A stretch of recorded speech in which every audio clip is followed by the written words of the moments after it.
Get on to rock, get up to burn, stand with the pride, ever feel your desire.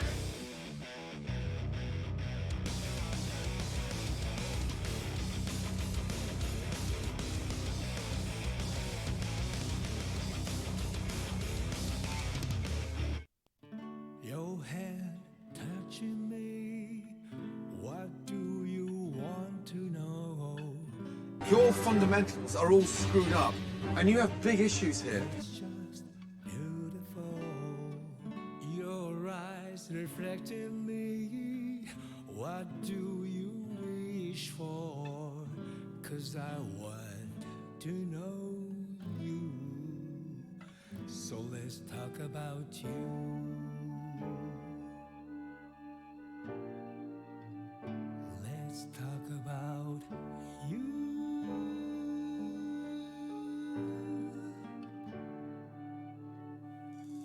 Your arms holding me, what have you lost? It's just beautiful, it's just beautiful. Your voice comes to me like crystal clear water. I never want to forget you.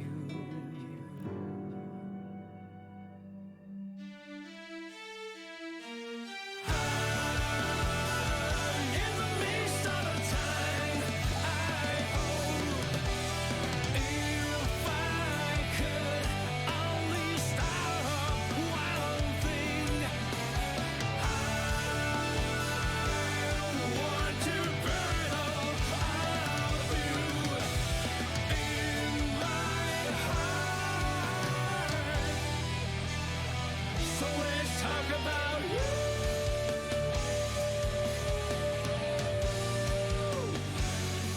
Talk about you.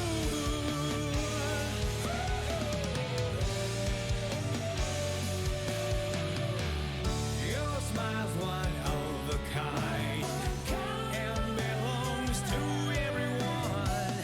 It's just beautiful. It's just beautiful. Even in the cold rain, you just make me smile. It's just beautiful. At long last, figured it out. I live inside of you, the world with you. You forgive me. It's a world where I can be.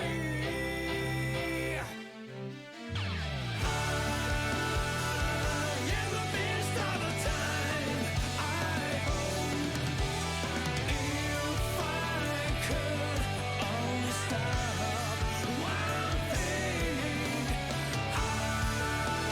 I want to burn all of you in my heart.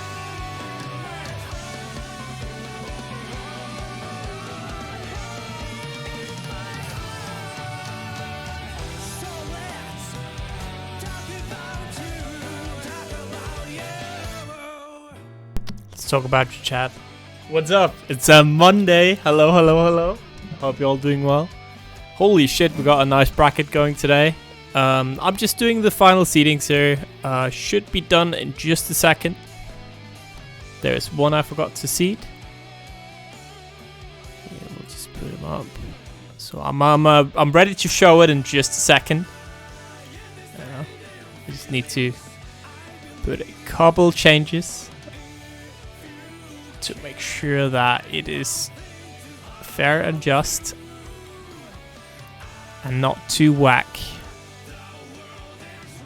Oh, they should definitely be up there. And it was a Prisma. How you doing? My sleep schedule is the weirdest thing right now, let me tell you. Like I was up all night, took like a nap, woke up again, had to work, then took like another 3-hour nap, and now we're here. It's weird. Anyways, I think I am about ready to show the bracket here. So let me just quickly have a glance.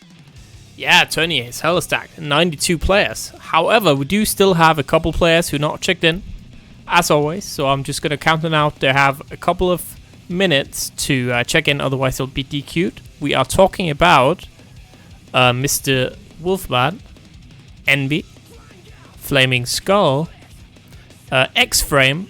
I don't know if he signed up on purpose. He's like a KOF player. Tehur. I try my best. Achille couldn't be here, and Manta Ray. You all need to check in, otherwise you will be DQ'd. Is there any absolute gods I have missed here in the lower end of the bracket?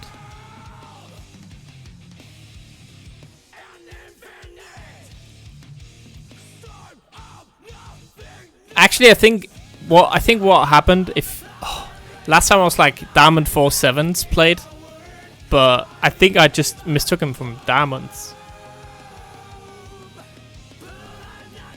Hell yeah. Put Mako seed 1 and Necromaster seed 1. I'll put you both seed 1, you know? Oh yeah, Gecko Squirrel, you know? It's good, it's good. You're actually quite high seeded due to randomization. Probably have to put you're like 28 out of 92. That's hella good. Though I only seeded like up until 26. I guess I should actually do this, and Stark could go up again. You seeded low. You seeded number 3. You little shit. That's literally what you ended up last time. Oh yeah, Orochi definitely needs to go up a bit. Here we go. You little shit. Okay, that's literally what you ended on last time. Shut up. That was easy. I just seeded like the top 5 from top 3s from last tournament, because that was also hella stacked. So it's like, yeah, that's probably fine. Anyways, we're about to get the last call out here. Obviously, Wolfman needs to check in. Envy needs to check in. Flaming Skull, X-Frame, Sama, 165, Tehur, and do the Manta Ray.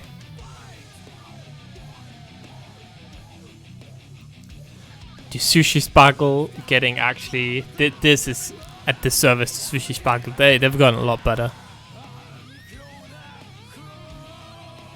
Noctron, alright. I believe you, Akarine. Akarine is the face of a trustworthy person. So let's do that.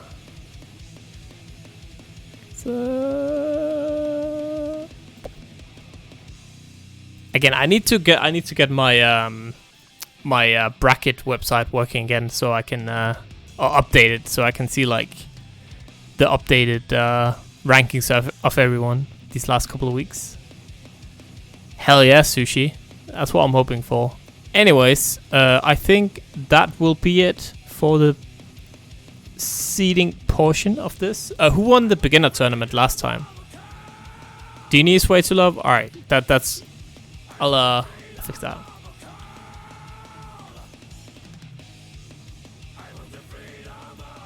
What do I mean? I'll start looking like a fraud. It's a lot of players, okay, to remember in my brain. Seeding is final in a sec. I always show the commentators the seedings beforehand, and they're always like, you know, move that guy up, but otherwise it's good. Okay, I'll just like to say.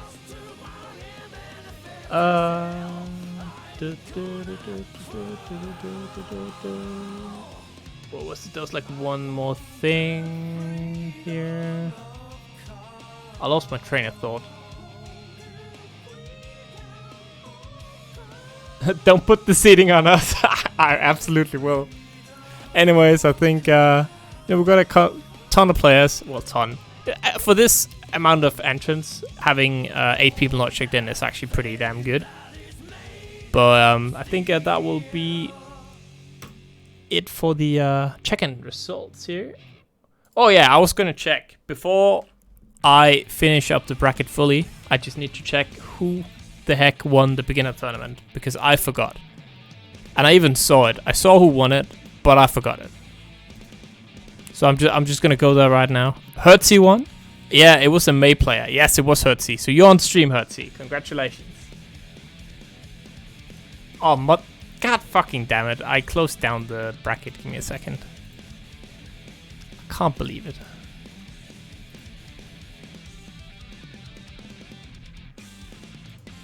It was me, bro. Hey, this is a... God damn it. This is the wrong one. One sec. This is the right one. Whoop.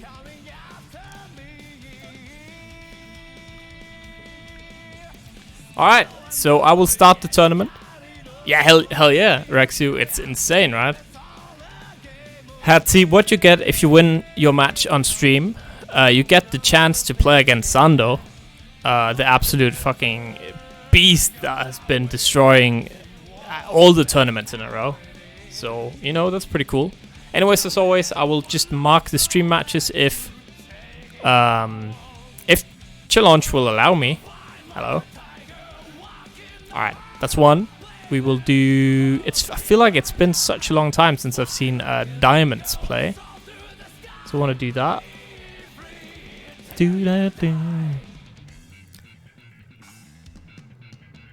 As always, if you have this icon on your match, or this icon, it means that you are... Actually, I'm not going to put this on stream because we have so many matches. This would be a mistake, I'm sorry. Diamonds, you play off stream. If you have this over your match, or... If you have, let me just see, what can we do here? That would be real good. We could do... I feel like we never stream Bella, so let's do a Bella match. There's more May player, you know? Whoever that was, yeah. And if you have this on top of your match, I will ping you in the stream channel when it's your turn to play. If you don't have anything over your match, you can just go ahead and play instantaneously. As soon as your match is ready, no problem. No questions asked. And let me put one more match on here. Who are we gonna have? Stu. Actually, maybe it's fine just with 2 matches here. Oh, now we can do one more. We can do one more. Let me see. Let me see. Who we getting for the next one? Kind of want eeny meeny miny Banshee Bomb. Okay, I'll do your match, Ratchman. It's just because you have to wait, right? Your match is already ready, so it kind of sucks that you have to wait. You know what I mean? I was gonna do this. I'll fucking do it now because you coerced me a little piece of... God damn it.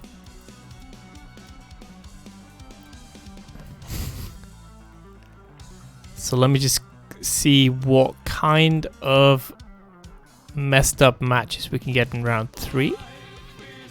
So if there's anything that stands out, definitely Agubaku versus Smoip maybe. Pro tip, chat, let me just show you pro tip in just a sec. What you can do, the bracket is absolutely massive, right? But what you can do, you can press here and you can do like top 64. Look at this, makes the bracket way smaller. And you can do the same, like top 60, top 32 and such. I'm just looking at the whole picture for who I want to stream, essentially. For like interesting matches, I think this one I'm pretty interested in seeing. And we'll go down here since we haven't really streamed many matches down in this part. We'll do this. So up again, you guys can just go ahead and play. It's absolutely fine. I'm just marking all the last stream matches here so I don't forget, because my brain do not sometimes, you know, be forgetting. Actually, I can do that off stream. I've for some reason I have a 3 monitor set up tonight, so I should actually be good. And with that being said, what is up, guys? Hello. Oh no, wait, I can't hear anything. Give me a sec. Professional streamer, give me 1 sec. It thinks my monitor is my headset. Which one is my actual headset? This one? Hello? Hello. Yes. Hello. That's good. Fantastic start. How are we all doing, everyone, today? We are here for some Salty EU Strive business. It's Monday evening, and you know what it means. What does it mean? It means we have got some of the best players in EMEA. And when I say some, I mean most, because this tournament is ridiculous scale today. We have like nigh upon 100 players in here right now. My name is Jasper. I'm joined, as always, it's a joy, with the one, the only Base Jonesy. What is good, everybody? And yeah, this bracket is ridiculous. There are 92 people in this bracket. We almost hit triple digits on a weekly. It's obscene. It's the power of Testament. It's the power of EMEA being, the strongest region in the known universe. Facts, though. And it's it's a good time to be into Strive right now. I think everyone. I think this game is definitely hitting another stride. If in a lot of ways, like there's a lot of energy. Obviously we got season 2 coming not too far away from now, and I'm really digging seeing numbers like this at like you said, weekly events. It's madness. Yeah, it's insane, and the level of play is just getting better and better. And hopefully today, because last week we didn't get to see Testament because Testament just came out. Hopefully this week we get to see some crazy high-level Testament action. There's already a couple names on there that might end up pulling out the Testament, so it's going to be interesting to see how they do today. Absolutely. This character is honestly one of the coolest that we've seen so far. Like I'm personally a huge Biken fan in this game, not the previous ones. Just want to put that out there. And it's the same story with Testament. I'm blown away by how cool this character seems so far. I really, really want to see what people are doing with them, because I feel like more people are playing Testament than they were playing Biken, like in terms of like really strong players, in terms of who I've seen messing around with them. So there's going to be plenty of tech to steal today, I think. Yeah, and it's going to be interesting to see how people opt to play Testament. There are a lot of like top level Rams that kind of consider Testament just because of Testament's buttons, but then you've got stuff like the teleport and the stain state that kind of introduces the more mix-up heavy options. So it's interesting to see how Testament's going to be played today. Yeah, you can structure them with block strings, using the stain to kind of keep them in place for the P super. You can use it for the the massive explosions on the high-low mix-up. You can use uncharged 5D like meaningfully in a much better way than Happy could. Yeah. And as you said, the buttons are just ludicrous. That's 6p and 5k. Some and real the nice 2S, buttons. and the slash, and the FARA, and the JS, and the JH, and everything else in between, really. Pretty much. Yeah, it's definitely just a ridiculously stat bracket. Just looking at the top sort of, I'd say even the top 20 can most likely, or any one of them can definitely get into this top 8 today, and that just shows just how crazy it is, how crazy the EMEA scene is. Absolutely. The ludicrous thing is we already have some results coming in. Shoutouts to Dover Chief, the one, the only, already winning their first sets. And Dover Chief's someone who has definitely been picking up Testament, so hopefully we get to see them further down the line in that bracket as well. Anyone playing slightly less Potemkin in my life it's a good vibe, right? Facts, absolutely facts. And we're going to start things off with the winner of last week's beginner tournament, Hers, with that mate against Chris with the Leo. So it's going to be interesting. Yeah, if you missed that beginner tournament grand finals, you missed out, because that was some of the most chaotic, terrifying gameplay I've ever seen in that main era. Let's see how they can do in the big leagues. I love their tag of the Bella #1 fan. I mean, that's the best probably tag now. Counter hits. It's too early for this. go straight in there. Oh, Third channel interaction is a clashing DP with Leo. that sounds about right for Leo. It's just like I wasn't prepared. Ooh, no reactions to these the situations between the H and the S Dolphins so far from Chris, which is a little bit disconcerting, right? Yeah, because normally if they're doing this like dolphin heavy pressure, Leo can dash block and get IB out in time for just before the second dolphin hits. So it's interesting to see how Chris just we started off crazy, but of course the flash kick, RC, and Hurts ready for it with the throw. Okay. Very, very funky business. What a wild first round, and the round start HDP. Let's go! Okay. Now we are striving truly for glory right now. Again, Chris just down back and not trying to really risk any buttons against the Dolphins. Oh, we get the punish.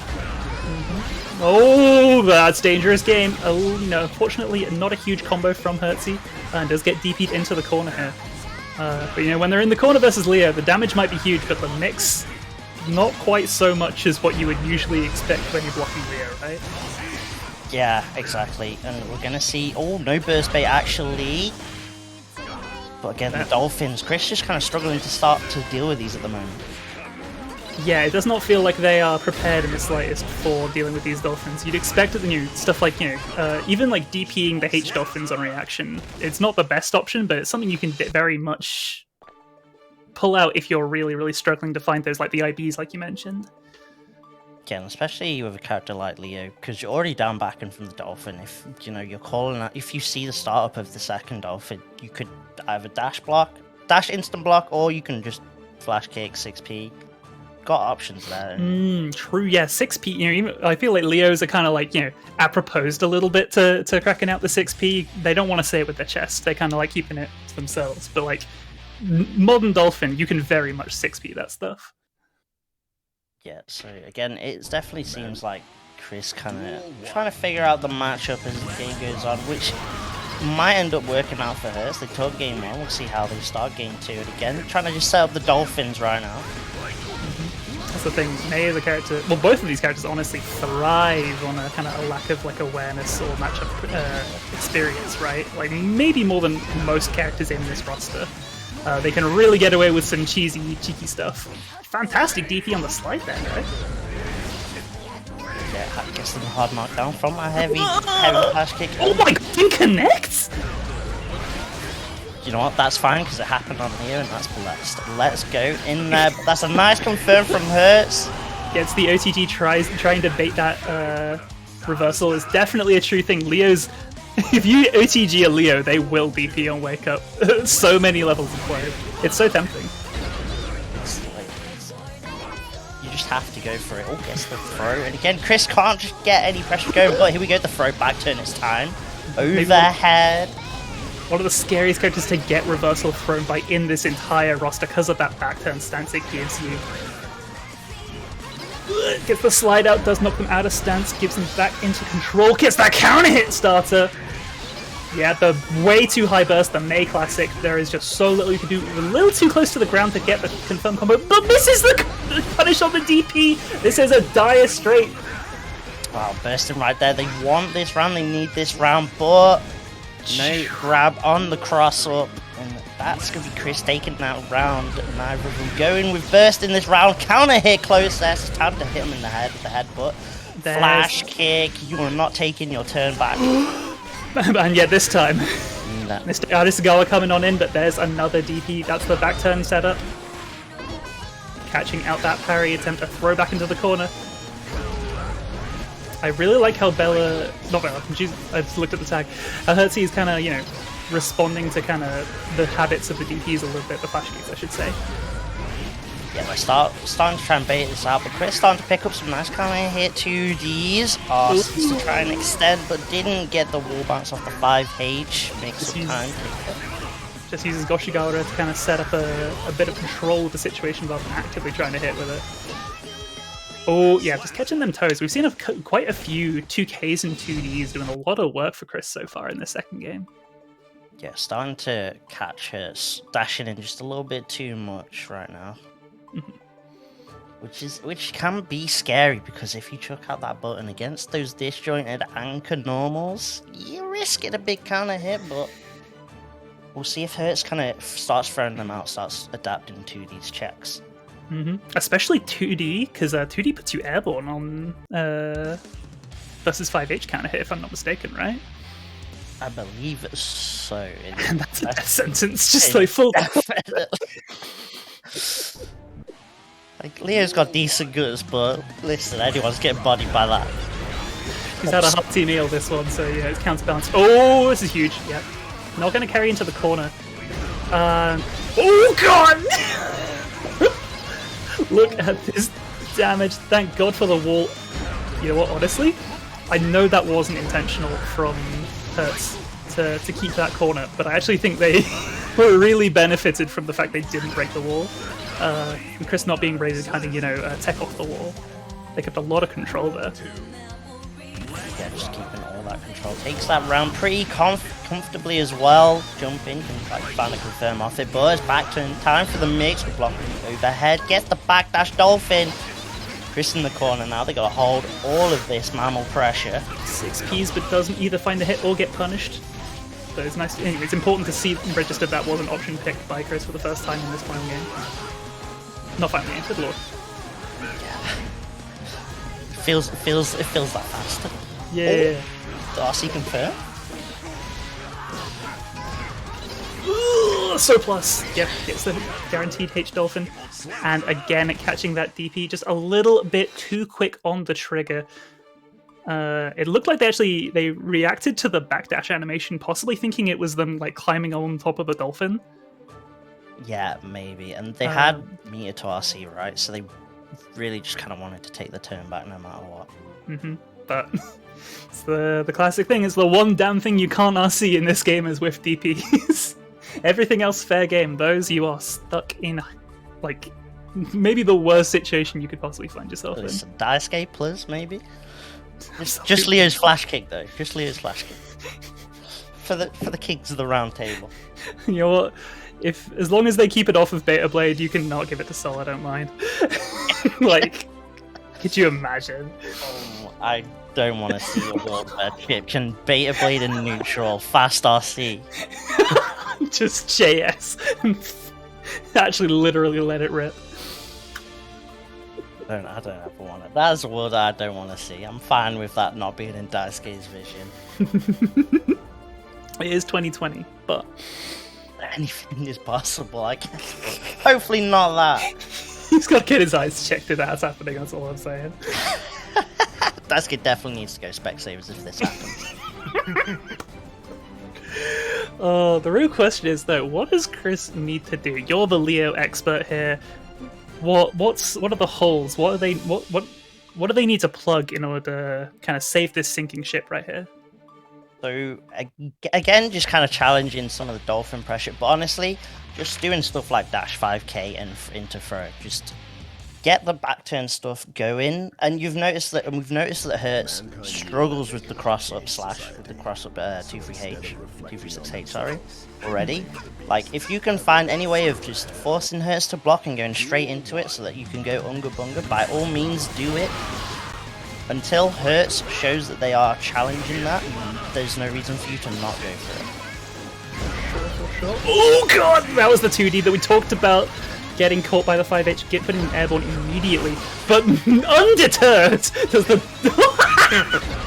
No way! You're not real! Chris is clearly a fan of WrestleMania because they're throwing out drop kicks left, right, and center. Oh, check on the 2K. Nice, gets the throw. Mix-up time. So starts with the back turn P, which does give you a lot more kind of time to react to the situation you're in. The air YRC isn't going to give mix for Chris. They take the throw on that counter hit. It's not the highest damage thing, but Hertz seems super comfortable kind of taking the positioning situations off of those counter hits, and honestly I can respect that. Yeah, just keeping the Leo sort of stuck in the corner is all you need to do sometimes. 2K, makes up time, nice, gets the low, keeps it simple. Do we get super? That might have actually been the missing, but it's super because it is S, so... 100% that was a super. Gets the parry on the Dolphin. Huge amount of unscaled damage going your way. Hard knockdown situation. Unblocked cross-up again, as you mentioned. And they are so very reliant on this parry and back turn right now. No RC. That could have easily been a confirm into the kill off of that throw. Ivan Hertzy with 2 bars on the board. This almost got that confirmed. Oh, the burst! You saw they delayed that so much. And Mr. Arisugawa coming in clutch. Playing a bit of beach volleyball right there. It's going to take that 3-1 in the end. Good stuff to them. And their prize, of course, as mentioned earlier, is getting to play against Xando. So congrats to hers for that one. I mean, honestly, it is a great opportunity, you know, playing one of the best in the business in a proper tournament setting. I'm not going to say no to that. Like, realistically, it might not, you're not favored to win that, but you're going to learn a lot. There's no way you don't. Yeah, exactly. Like, there's going to be you're going to figure out some bad habits that Xando would definitely call you out on. And then, of course, afterwards, you can just say, GG's, got any tips? And just like that, you know, you can improve your gameplay. And I can think of one tip already that they will provide, because Xando is a wonderful person, and they will tell you to type in !Matcherino in the chat. Get in there, help buff out Xando's pockets. Get him in there, please. We have plenty and plenty of codes going. Absolutely no charge of your own. Log in with whatever means you deem appropriate. Twitter, Twitch, Facebook, Battle.net, who even knows? Like, you know, MySpace, MSN maybe? Who knows? What do your heart desires? The Blackberries out? Why not? Get your Blackberries. No, absolutely. You've got plenty of codes left to go still. Please, please, please. 41. Good lord. Yeah, we're getting it claimed, which is nice to see as we move on to the next step. And we are sticking with the May theme, it seems, today. Ooh, but we have the Baiken. I mentioned this earlier, I am such a huge fan of this iteration of Baiken. I think they are obviously such a wonderful character in this game so far. I'm going to see what we get, some wonderful double overhead. Ooh, doesn't quite get the pickup after that Yozan. Those 6 Ps. Doesn't quite combo it, but gets the Oki situation, goes to the overhead, and that's going to be the round. Very strong start for Sloth against Bella. You know, we just had Bella's #1 fan on now. It's time for the main May. And struggling to get things going right there. That was all Sloth. Now starting to feel themselves a little bit in the neutral, trying to space out, trying to find a dolphin, but Sloth is saying no, this is not SeaWorld. Interesting routing going on from Sloth. Not going for the stuff that I'm familiar with, but definitely getting stuff that gives some fantastic pressure. Not always going for the tatami Oki, which makes sense while he doesn't have the meter to go for a proper reversal.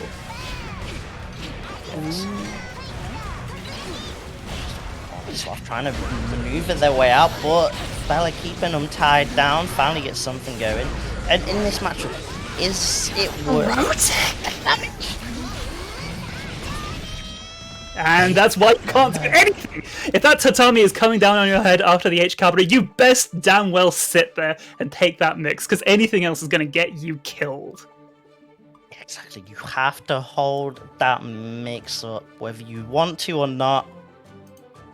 Sloth with a strong start, and I do want to ask, since you're probably more familiar with the bike and stuff, is it worth it all going for the tether?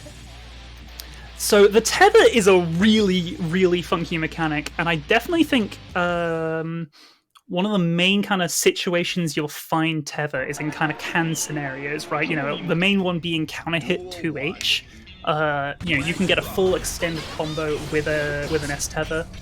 And have the combo end by the time the tether happens. Like, you can definitely get some mix, but versus a character as explosive as May, versus a character and someone as experienced as Bella, I would probably be hesitant to offer any kind of tether shenanigans, because that damage output from May is too scary to be buffing in these situations.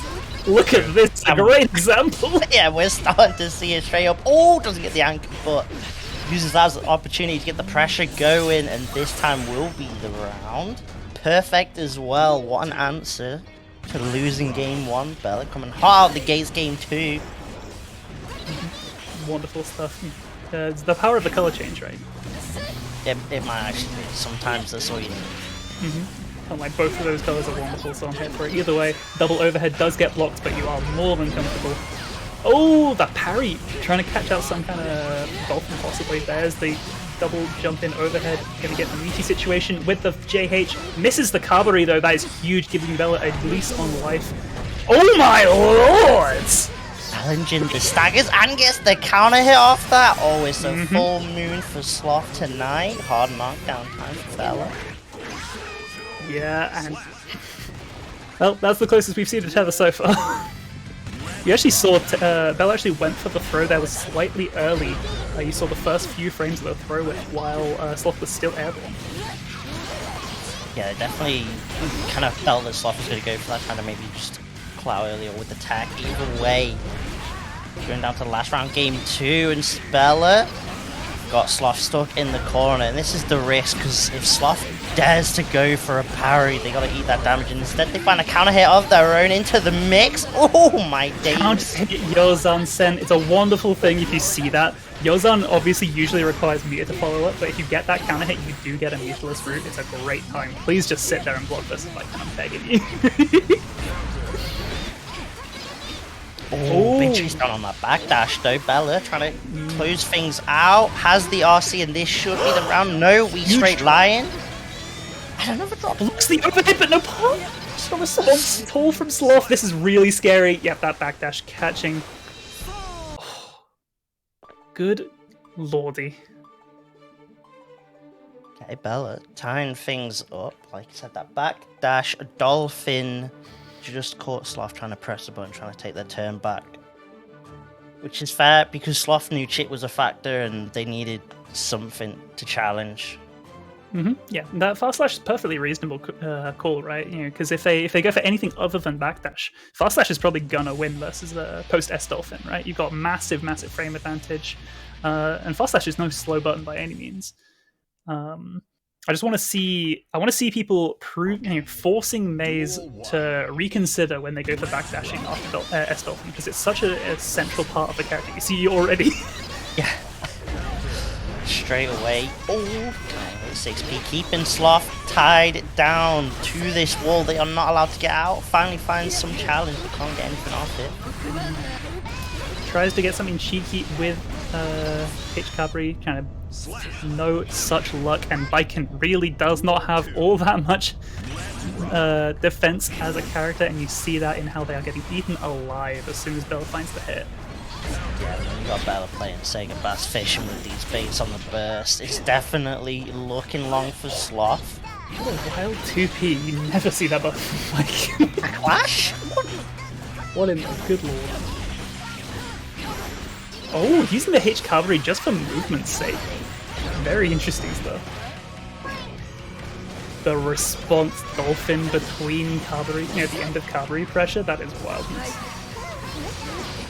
Really starting to feel themselves a little bit in this matchup, starting to feel more comfortable on these challenges. Again, these backdash dolphins, like you're saying.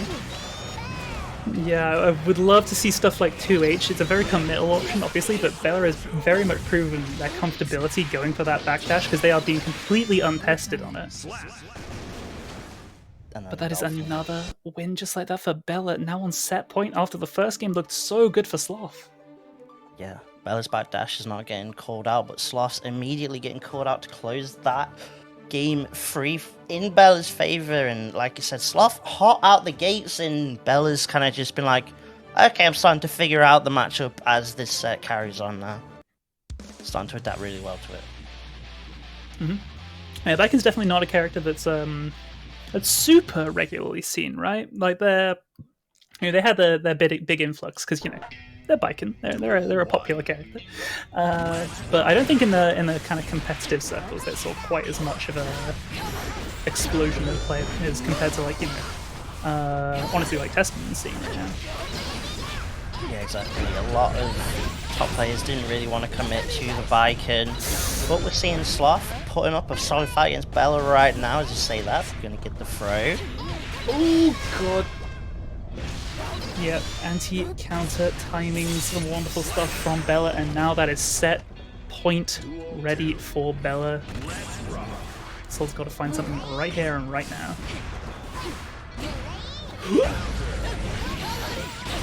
I love seeing Mania just fly in. It's amazing. Nice blocks, gets the punish as well.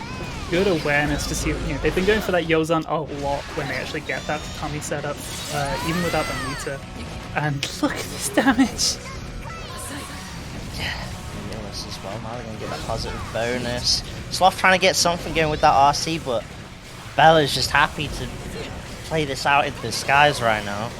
They're just building bar while they're doing it, is the thing. And then they immediately find a PRC that connects. Gold Burst coming in from Sloth. They have not got enough health to even burst anymore. And it's May we're talking about, so it makes sense. Yeah, that was the perfect time to burst, because like you said, they just didn't have the health to risk going for a burst in the combo. Gets the air throw, okay. Oh, this is huge! And that's a fantastic comeback coming in from Sloth, staying alive. Bella playing with their food, maybe a little bit too much. Yeah, this could be huge for Sloth if they manage to get a knockdown and start their pressure game going, because Bella's got no burst, no meter right now, they gotta hold it, but they managed to find their way out. Yeah, that's twice we've seen Sloth go for the Tommy without the correct spacing, traveling over the head of the opponent. Definitely not what you need. You put yourself in a really dire strait, and look at this, This damage is ridiculous! One touch situation again for Sloth. They have got the meter. They have got burst available, so they can still go for a gold burst if they so desire. That would have been such a good time too, and unfortunately it's all going to end in tears for Sloth. That's going to be a 3-1 victory for Bella with some fantastic adaptations after a really scary first game. You never want your first game to look like that, but Bella was unfazed. Yeah, shows how Bella's been playing recently, as I think someone mentioned earlier. Bella did get top 8 last week, I think for the first time in the SaltyEU brackets, and they're showing their composure right there in that set, so it'll be interesting to see how it plays out for them later on in the bracket. So just try and peep who we're getting next. They've definitely been a player who I've been a huge fan of since I first saw them, and they have only skyrocketed in quality of play every time I see them.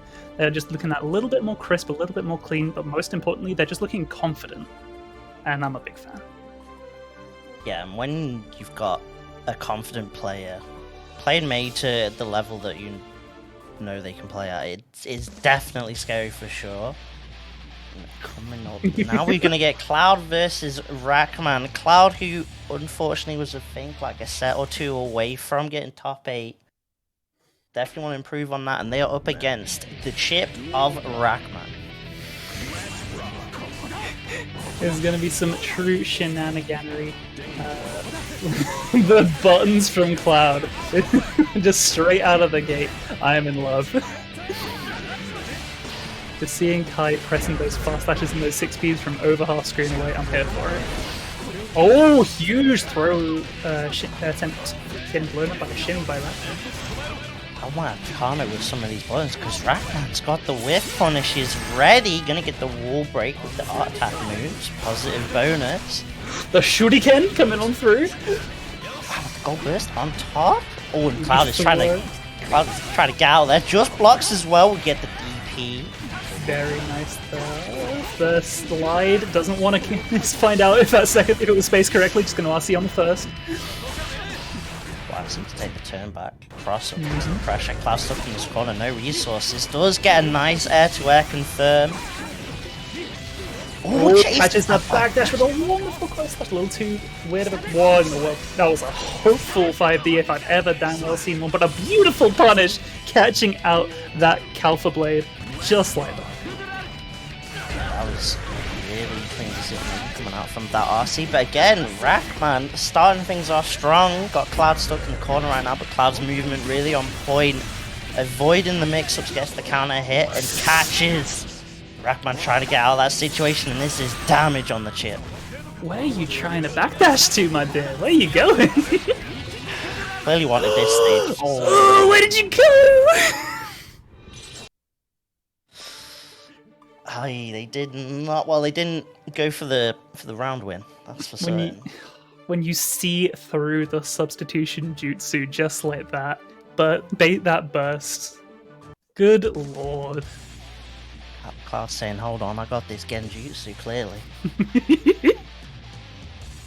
If there was ever a single round where it looks like someone is trapped in a Genjutsu. It was that round for sure. Oh my lord, the round start walk back 6H. What a... Cloud is just looking ridiculous right now. Definitely looking on Cloud9, but Rackman at least forces the burst. If they can get something going, Cloud's going to be in a precarious situation. The Banzai! Oh my good lord. Unfortunately, a pretty early wall break there.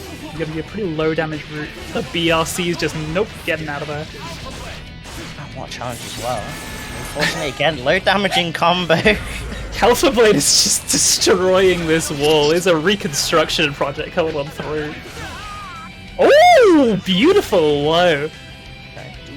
And at the very least, in Cloud's favour, that Rackman did pop their burst, but immediately again, Rackman finding some huge counter hits at the round starts.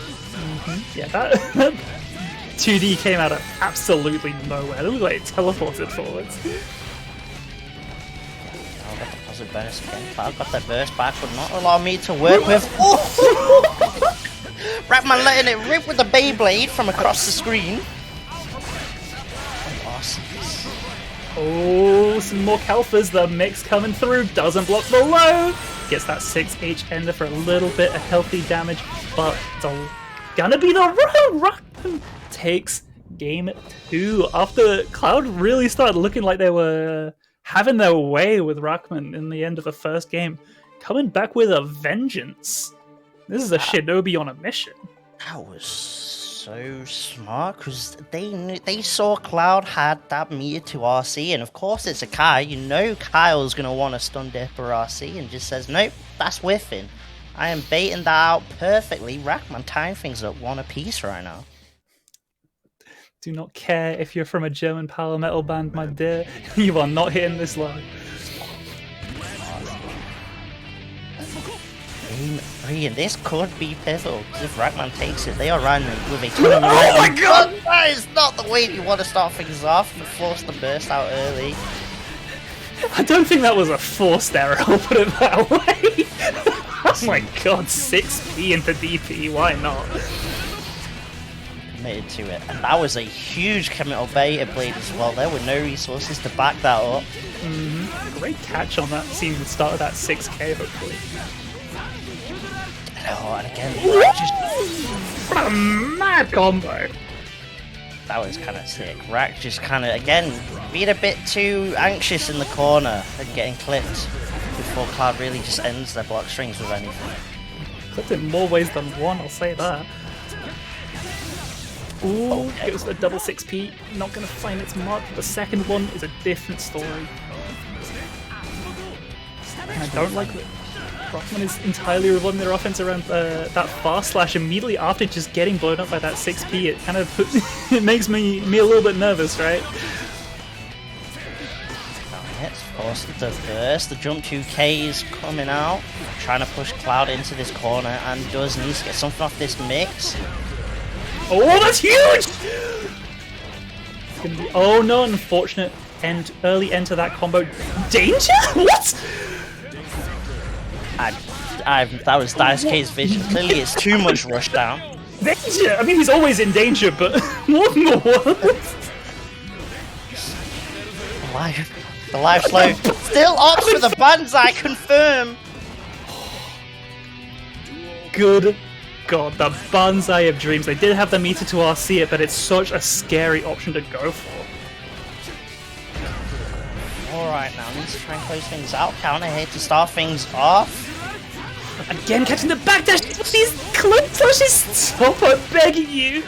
They RC on the 5H. Small amount of damage, but they are working nigh upon perfect. And the JK beautiful. Holy crap!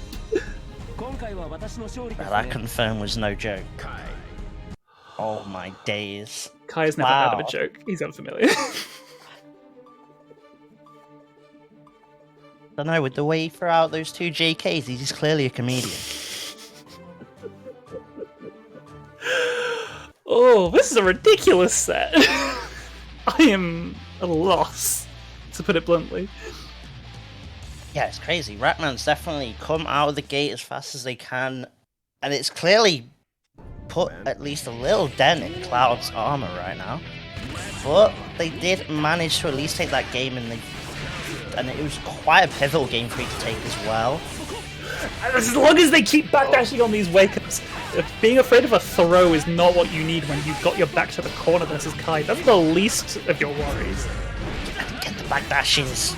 Gets a counter hit, jump to kick. Still, like you're saying, the backdashes are risky for Rackman right now. Ooh, that RC forces the burst from Cloud, but Cloud ready with that anti-air grab. Pushes right to the corner, makes up time. Blocks the overhead, no punish though, even though it's minus 15! Huge opportunity, gets the counter hit. Double Kalfa. They have blocked that every single time they've gone for a wall clean mix-ups. That's something Cloud is not ready to get hit by. The PRC to make your missed combo and your missed mix-up into an opportunity. Incredible stuff from Rackman.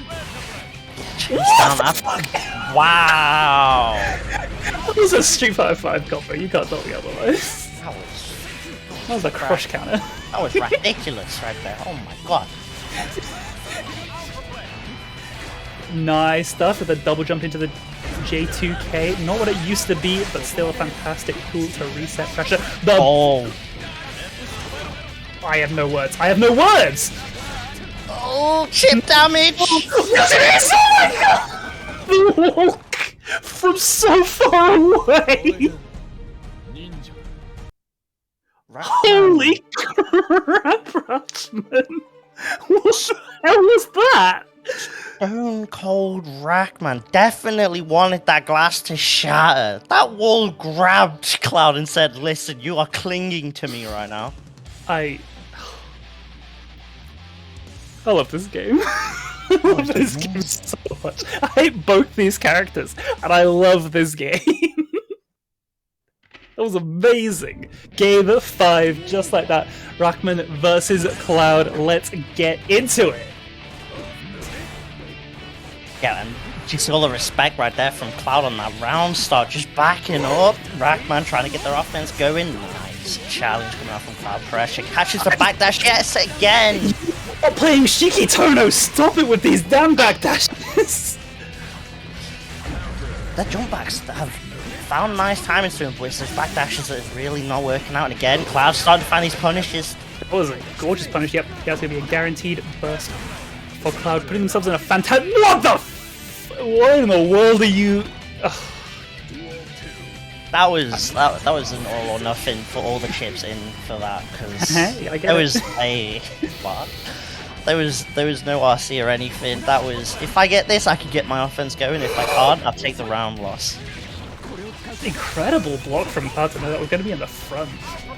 Finally, not backdashing in that situation after it feels like so long. Rackman knows everything is on the line here. Too high to get hit by that Dire. Different story here. RC's drops the combo into the corner. How are you in danger? What does that mean? It's crazy. This is just how much he's backdashing.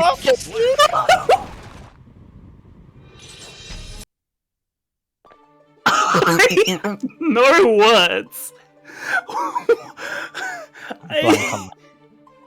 I'm blank. Cut the feed. I can't. What? Ice, cut to Maturino. Cut to Maturino. If you want. Exclamation mark Maturino to please contribute to this, because there is.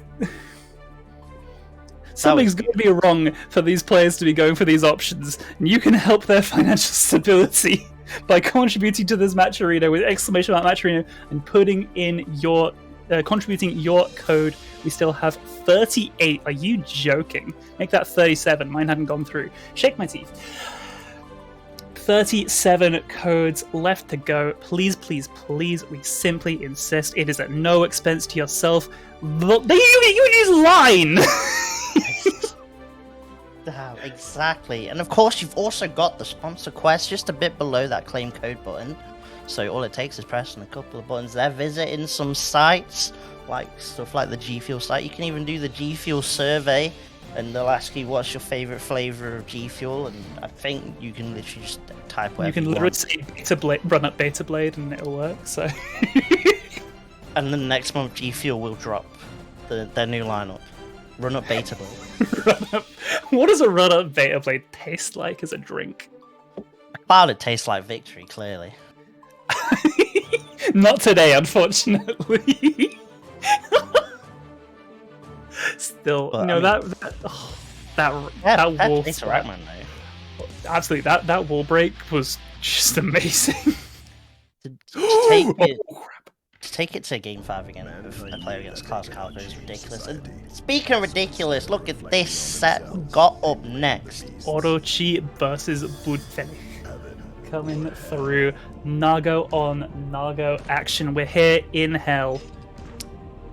This is going to be beautiful. Of course, shouts to Orochi for the 10v10 stuff that they run that has the sickest pictures. This is going to be a hectic set for sure. Absolutely. You know, both of these are phenomenal players. Masters of the craft. Budfeli is just too much for me. Every time I've commentated Budfeli, my heart rate has just never recovered. And already Ochi's through the corner. Ooh, I like it. The French clash. We just love it. We love a 5p in this house. Huge stuff. Doesn't manage to bait the burst. Actually gun up. No way you didn't pop! Wow, literally a magic pixel away, and both of them now with this blood. Never mind. Bionic crime! Time to play Marvel with these specials right now. Hold this risk. It doesn't even matter if you backdash, I'm still going to get this chomp. I'm hungry for these hits, I'm hungry for this dub. Oh, yes. Come Do it on! again.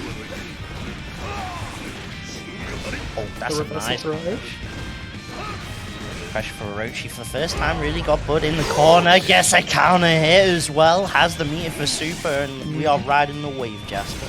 Absolutely. You know, when you look at the blood, it's absolutely this is the necessity here, right? Even if they were very high up and all, which does reduce the damage of the super, it's absolutely worth it. Get that 5H.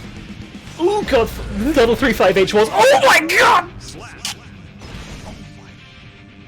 2H. Out of nowhere. Pretty good move, you know? Pretty good move. And Samsho in Strive right now. Nice pickup from Bud, though. Huge stuff, in fact. Double 6H for good measure. That's the thing, that 2H is so... Oh my god, stop! I literally can't with this. No, please. I want to see more of these clashes. This is anime! This isn't first shift content, that's all I'm saying. Oh god. Incredible displays coming in. I needed some more for that. After that, Yep. please. A quick swig of your drink of choice. Maybe G Fuel, you know? Clearly for Bud, it's definitely the blood of Orochi. Game 1 for them, we'll see how... I mean, how do you even adapt in the mirrors? You definitely just have to call out some of the player options more than the character itself. Yeah, a Riot of Blood might do them some good here, you know? Like... But this is the thing. I think Nago has some of the best tools in the business at dealing with Nago's stuff. That 2H a wonderful example. That thing's so hard to navigate with a character with good air mobility, and Nago is just stuck however they choose to jump. That 2H is going to catch you out every time. RPS on the round starts alone.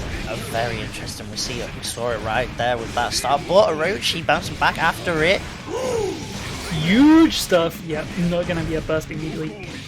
One of the only close slashes in the business you don't really get to free burst bait with. If you have that high blood, you are gonna just eat it, unfortunately. Huge stuff, not even close enough to get the RC explosion, but still manages to find the conversion with that 2S. The backdash, but the coverage from Budfelik to cover backdash so consistently has been phenomenal so far. They are not letting Orochi move from that block strings, but nice clean combo. That was so hot. I don't care what anyone tells you. This character can be so sick. No way, then I'm dead! They might be dead! This is positive bonus, right? As with the wall break, magic pixel. Remember, it's Naga, right? Oh my lord, the gold burst. That is crazy to decide to offer the gold burst. When you're this low life. Oh! Take me for a ride! I can't. Someone save me. The round start Shizu.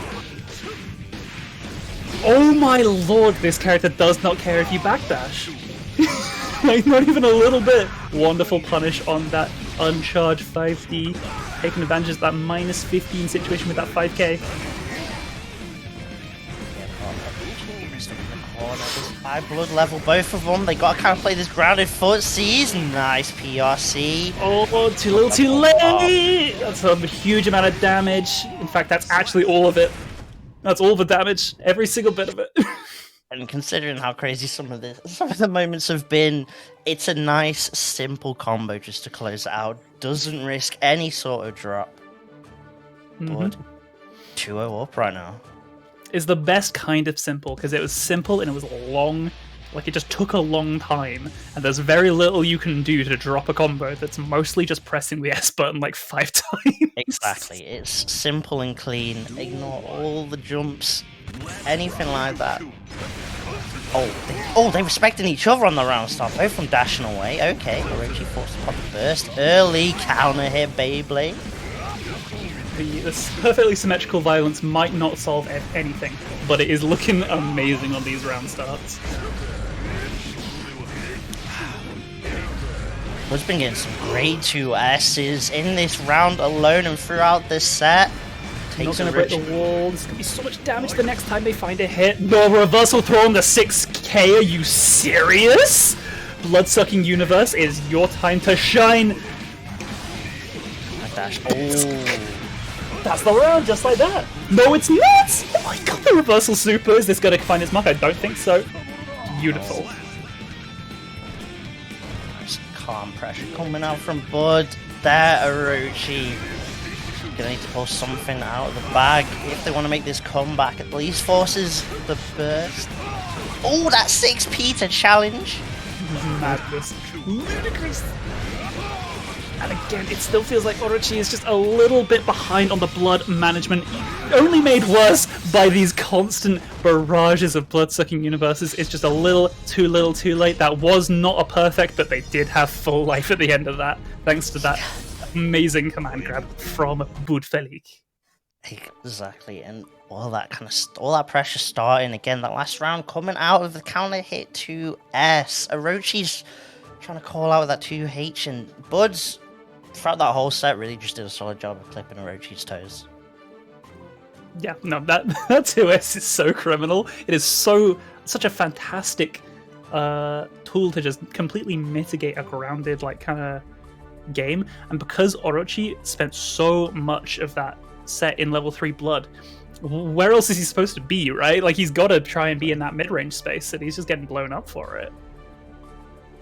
Yeah, you know, you're trying to play Sam Show, and Bud was like, "No, I'm just gonna get the command grab, and we're gonna play Marvel instead." It's the closest we're gonna get to Sam Show, the new Sam Show with rollback, is all I'm saying. So. It's fine. We're all just porting stuff into Strive at the moment, right? So yeah, can we get a Halmaru? And actually, I want Jubei. Give me Jubei. I like it. Here we go. We're just going straight into the next set. No breaks. Pedal to the metal, and we are getting Zin Neko Master, and this is a fast set for sure. Absolutely. These two characters are just offense incarnate. Like, obviously, Zin has proven many times that they're incredibly capable of defensive play as well, but these two characters have no interest in slowing down any time soon. Neko Master has not had a chance to play just yet. They are stuck on the back foot, and you know, without me, it just struggles to get out of this. Zin just going to keep this pressure going. The lows, one more mix. That was such a low J2K. I don't think I've ever seen someone do something like that. That was the lowest high I've ever seen. Beautiful defense from Necromaster there. Taking that opportunity to get Beta Bladed, never mind. You do not want Eno to get a single opportunity in this matchup, though, is the thing. This character does so much damage if you give them an inch, they will take a mile. Yeah, exactly, and Zin clearly only interested in playing single-player games. They don't want Neko playing. This ain't co-op. Jump 2K, keeping Neko stuck in the corner. Banzai has the RC and then the throw to close things out. This is looking a little bit rough for Necromaster so far, but I think the way that they are approaching this, as we said, that's like it's indicative, because like Chip definitely can play. You know, they can hang around the screen, they can go wherever they want, but Zin knows that they have to take every single opportunity and run at 1,000 miles an hour, because you cannot let Necromaster get started. One blocked note, one hover dash JH, your life might just be over. Yeah, paper mache. And of course, Sin definitely, yeah, you got a burst right there off that counter hit. Neko immediately answered back with their own burst, but they're still stuck in this corner. Finds something to get going. Nice throw into the corner. Just gonna take the note, correctly spaces the note around the Beta Blade this time, straight into super, that's gonna kill! I mean, you said it, all it takes is like 2 touches for Necromaster. They don't call it ultimate fortissimo for nothing. Oh, pressure right now. Neko stuck in the corner, trying to find the way out, and does. Wow. With the stroke, incredible stuff. The Beta Blade gonna come out as soon as Necromaster is hovering. That Beta Blade is super tempting, because you know, even if it gets blocked, you're probably gonna be safe in a lot of situations. Oh, that's so much damage. Just built the super with that final hit, so it was the best they could get in the moment. Oh, the shuriken! Projectiles on projectiles, okay. Secret ninja arts coming through. All the tools at the disposal, ready. Joking, they just counterpoked that 6H with a 2K. Who said Chip is bad? I swear, I can't believe. Direct pressure. Just forcing Neko into the corner to find their way out. And they immediately say, no, I wanted to be in the corner. Sorry, my bad. I forgot the script. Oh, big catch on the backdash. Yeah, a huge upper hitbox of that 6H. Okay. Just honestly, in the corner. Doesn't want to overcomplicate it. Yeah, nice RC to bait that burst out. I think with that situation, it was actually they RC'd and they registered it. The red RC didn't connect because of the burst, so that was it was a reaction situation. It happens actually really frequently. As soon as you recognize it's a situation that can happen, you will see it so often. So really good awareness from Zin. Even when you're like, you're really, really like scrapping for a hit, you want to get that clean interaction, you still have to stay aware of those little like kind of visual and audio cues, and like not seeing kind of get popped by your RC is one of the biggest, most important ones. Yeah, and a player like Zin who definitely grinds this game a ton, has those reactions ready. Burst coming out again off the counter hits just to stop Neko to get anything going. And again, Neko kind of stuck in the block string, slowly getting pushed to the corner, finds a nice punish. Punish! That's actually huge of like an aspect of this matchup if Neko is able to do that consistently with that spacing. But the return back into the corner is going to be huge damage. We were talking about how frail Chip is. Eno has not got that much health for their own right. The ultimate fortissimo, catching that low attempt from Zin, being a little bit cheeky with their approach there. Yeah, didn't respect Eno with me, and now they got to respect Eno in this corner. Pressure coming out. Again, Zin not afraid. No fear. Eno's one thing, and it's to continue pressure. Oh, that's huge damage opportunity. Yeah, get the knockdown. The Beta Blade coming through again, getting so much mileage this set so far. Does not block the JP mix. Goes for that sultry performance. Not gonna. Oh, they were too late. It looked like on that 6B and the leaf throw. Not quite gonna kill, but one touch to do it. And as you say, the 6K, the drop kick. the overhead coming out, closing things out, and Neko coming into what could be the last round with no burst. They need to get going, and instead Zin with a gold burst out of nowhere. Oh, The that's a nice reversal throw. Get the note for your troubles. You cannot do that versus Chip. You have a 3-frame 5p to interrupt in that sequence. It is a 4-frame mix-up. Oh, sorry, it's a 3. Speaking of the piece of 6p from Neko. Oh, that's super! One touch to do it. No way, the OTG! I didn't know you got OTG there. Hold up, what? I didn't know. I had no. Full disclosure, Eno is the character I fight against more than any other in this entire game. Shoutouts to Black Wraith, wonderful, wonderful boy.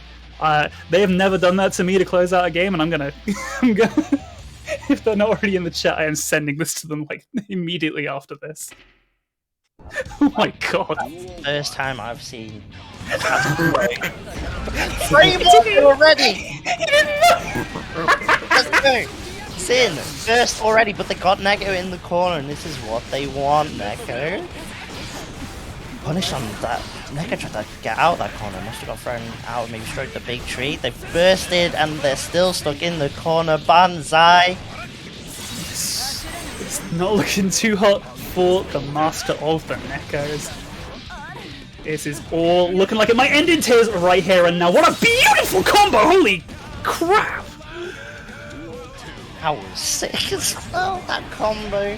2Ks are the sickest thing in this game. They just juggle people like Tekken combos. I can't explain it. It's kind of mad. And Zin's gonna definitely get abused out, getting another throw. OTG into the pressure. Blocks the overhead, but no response. The Shinobi no Jutsu. And get the echo effect. The reverb. Hard knockdown. What's the next? Backdash into whiff gold burst, and that's gonna be curtains for Neko Master. They did a fantastic showing. Anytime Neko Master got to do anything, it was some of the most terrifying stuff you've ever got to see. Yeah, But good lord, Zin had a vice grip on that set. Like you said, Zin just made Neko feel claustrophobic. Did not let them get out of the corner at all. Yeah, Zin just playing really ridiculous in that set. As one expects, obviously, you're a Exactly. fantastic established player, but Zin is ridiculous. Let's be watching someone play that like aggressively while still kind of respecting the opponent's defensive options and like not just going ape, right? It's like an intelligent offense where you're just kind of suffocating someone. You got your hands around their neck. Playing for that long like that is fantastic stuff. Yeah, exactly. Zin is definitely the smartest gorilla. The Rise of the Planet of the Apes style. Causing the uprising, clearly. Chip's mocap is actually done by Andy Serkis, it's worth mentioning. The layers, it all connects. It all comes together. He's just got like the Johnny coin and he's like, doing golem stuff. Oh my. If there was one situation where we had someone staying in that close range, throttling the whole situation, then we might have the exact opposite because I'm seeing Happy Chaos here. Yeah, we are getting Zando versus Tiger Pop up next. The Ram Happy Chaos matchup. Definitely an interesting matchup. It literally just depends on sort of which player gets their turn really going, because obviously we all know, we've all seen it week in, week out. If you get stuck in the corner against Zando, you've got you don't get out. There is no escape. It's Alex. You can't escape. Can't escape. And maybe Tiger Pop might find their way to escape, who knows? And of course Tiger Pop with their ridiculous Happy Chaos. That's the thing. Happy is one of those, is easy contender for one of the strongest characters in this whole roster. There's one thing I associate them with. It is not getting out of the corner. True, exactly.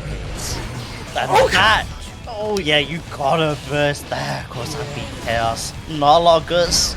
So if they get stuck in the corner, Xander's gonna try and just deal all that red, and this is exactly the kind of start Zando wants. Counter hit in the corner. Moto Bato. Great way to start though. Okay. Get that curse and ties for your shrevels, never mind. Nice. 3 counter hits. That's all Zando needs. Just a moment of your time and 3 counter hits. The Tiger Pop now starting to get some stuff going with the Happy Chaos. Nice headbutt. Nice. Holy hopes. Some wonderful head from Tiger Pop. Damn! This feels degen and Jake's isn't even here. Let's go. Curse up on Zando. Tiger Pop, nice movement. Huge pickup, that's gonna be a lot of damage. Keeps the corner. The overhead! Oh my lord.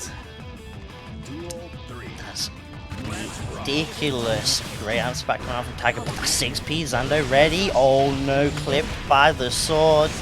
Completely denied that Iori kick there from Tiger Pop. That was wild. And that whole time you saw the way Zando saw micro shimmy that whole combo because they were waiting for Tiger to pop that burst. Had to RC because they actually just 2-1-4 hate the damn clone, but you know what? Undeterred. Absolutely.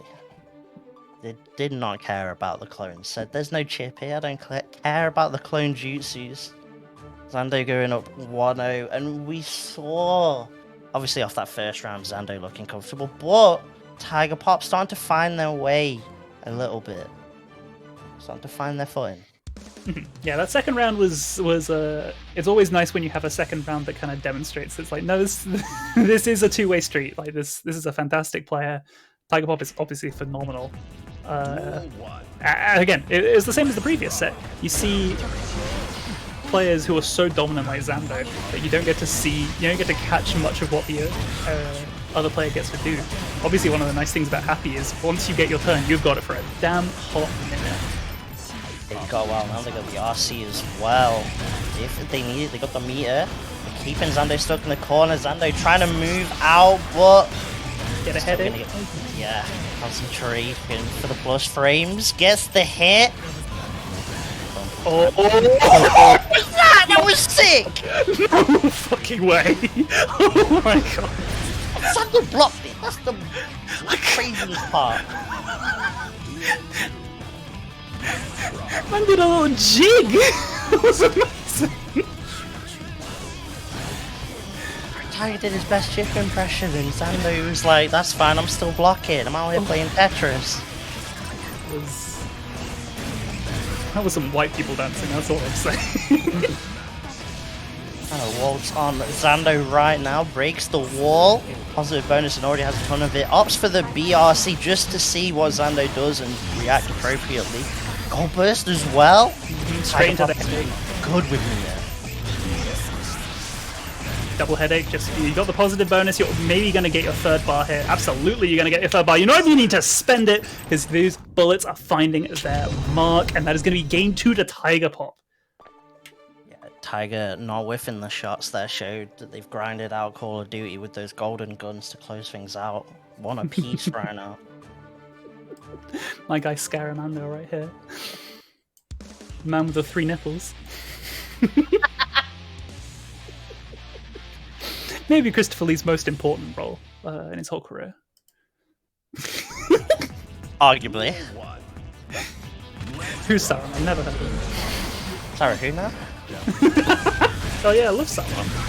Zando, man, though. Haven't got the burst early, and they are in an awkward position. Tiger with all the real estate to work with, and got the curse up. Just look at this chip damage. Like, Zando is just happily taking this damage. Except they tried to 2H that. Oh, I have no idea what the situation was that would cause Zando to go for that. They find the sword. They could actually just win the round right now. Find the burst reversal. No wonder just they hit. Counter hit, but it trades! Indiana Jones recreated in modern media. You'll love to see it. Oh Oh my god! You thought Deus Ex Machina was the only time you shot backwards. Well, you thought damn well wrong. Build-A-Bear combos with Tiger right now. What on earth was that nice? Tech base the burst. No, you can't. Zando really wanted to burst the push Tiger into the corner, and Tiger with a sick punish, and now Zando's stuck with the curse. Chip can be a factor. What a 6p though! Beautiful awareness. There is absolutely no lower hitbox on that 6S. This is going to be everything. This is huge damage. The Motobato kills. What the fuck? Are you joking? Listen, I know you've got the script, but this is like, are you kidding me with this plot armor? That is ridiculous. This is the man with a Midas touch. You can't do him like that. Are you serious? Concentration time. Tiger still just working, chipping away at Zando's life, but like we've just seen, all it takes is Zando, that one touchy pressure. Those Posey getting exposy. Oh, taste your own medicine. Gets denied that 6k getting cleaved through by Zando. Wants nothing of this business. I want to stay nice and close and personal with you. Like, I kill you with this Motobato. It's a great way to end though. Definitely is the way to end Zando 2-1 Oppo. And this is ridiculous. And we're seeing in Zando's pressure now, they're starting to throw out the 5Ks as soon as they throw out the sword. They definitely don't want Tiger avoiding the explosions at all cost once they get Tiger stuck in the corner. This is we are getting the lion's share of some amazing sets today, can I just say? Like, good lord. Here's the matchup. Forces the burst, and that's what Tiger is happy with to keep Zando at this range. Trying to check a dash in, actually, with that 2S, and instead it's not going to work out for him. They're stuck in the corner. Ooh, stomp on the head. We've got some Chun-Li in here. The switch to Iori. The Deus Ex coming through. Is it going to find its mark in time? No, it's not! You're not ramping. If I've ever damn well seen one. With the way these swords are flying, mankind might just be divided. Actually, Tiger looking a bit cyberpunk on release right now.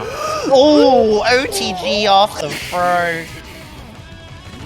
This is definitely not looking like OG Deus Ex right now. This is not clean, this is not polished, this is messy stuff if you're Tiger. You've got to find some opportunity here and now. Or it could all end in tears, but if you find that wall break, punch him in the gut. I like this. Tried running from the blade, and now you're going straight into it. The damage! Yo! I may not have studied the blade, but who needs it when you're pinned against the wall 1,000 miles up? Simple RPS gun beating blade. Burst. And also Ram missing a sword. It's MIA. Put it on the side of the milk right now. Finds it eventually, but needs to find a way in on Tiger. The throw whiff, that is not what you need. This is a dire straight. Gets that counter hit into the Motobato. Just kills outright. That damage is criminal. That damage is obscene. Holy hell.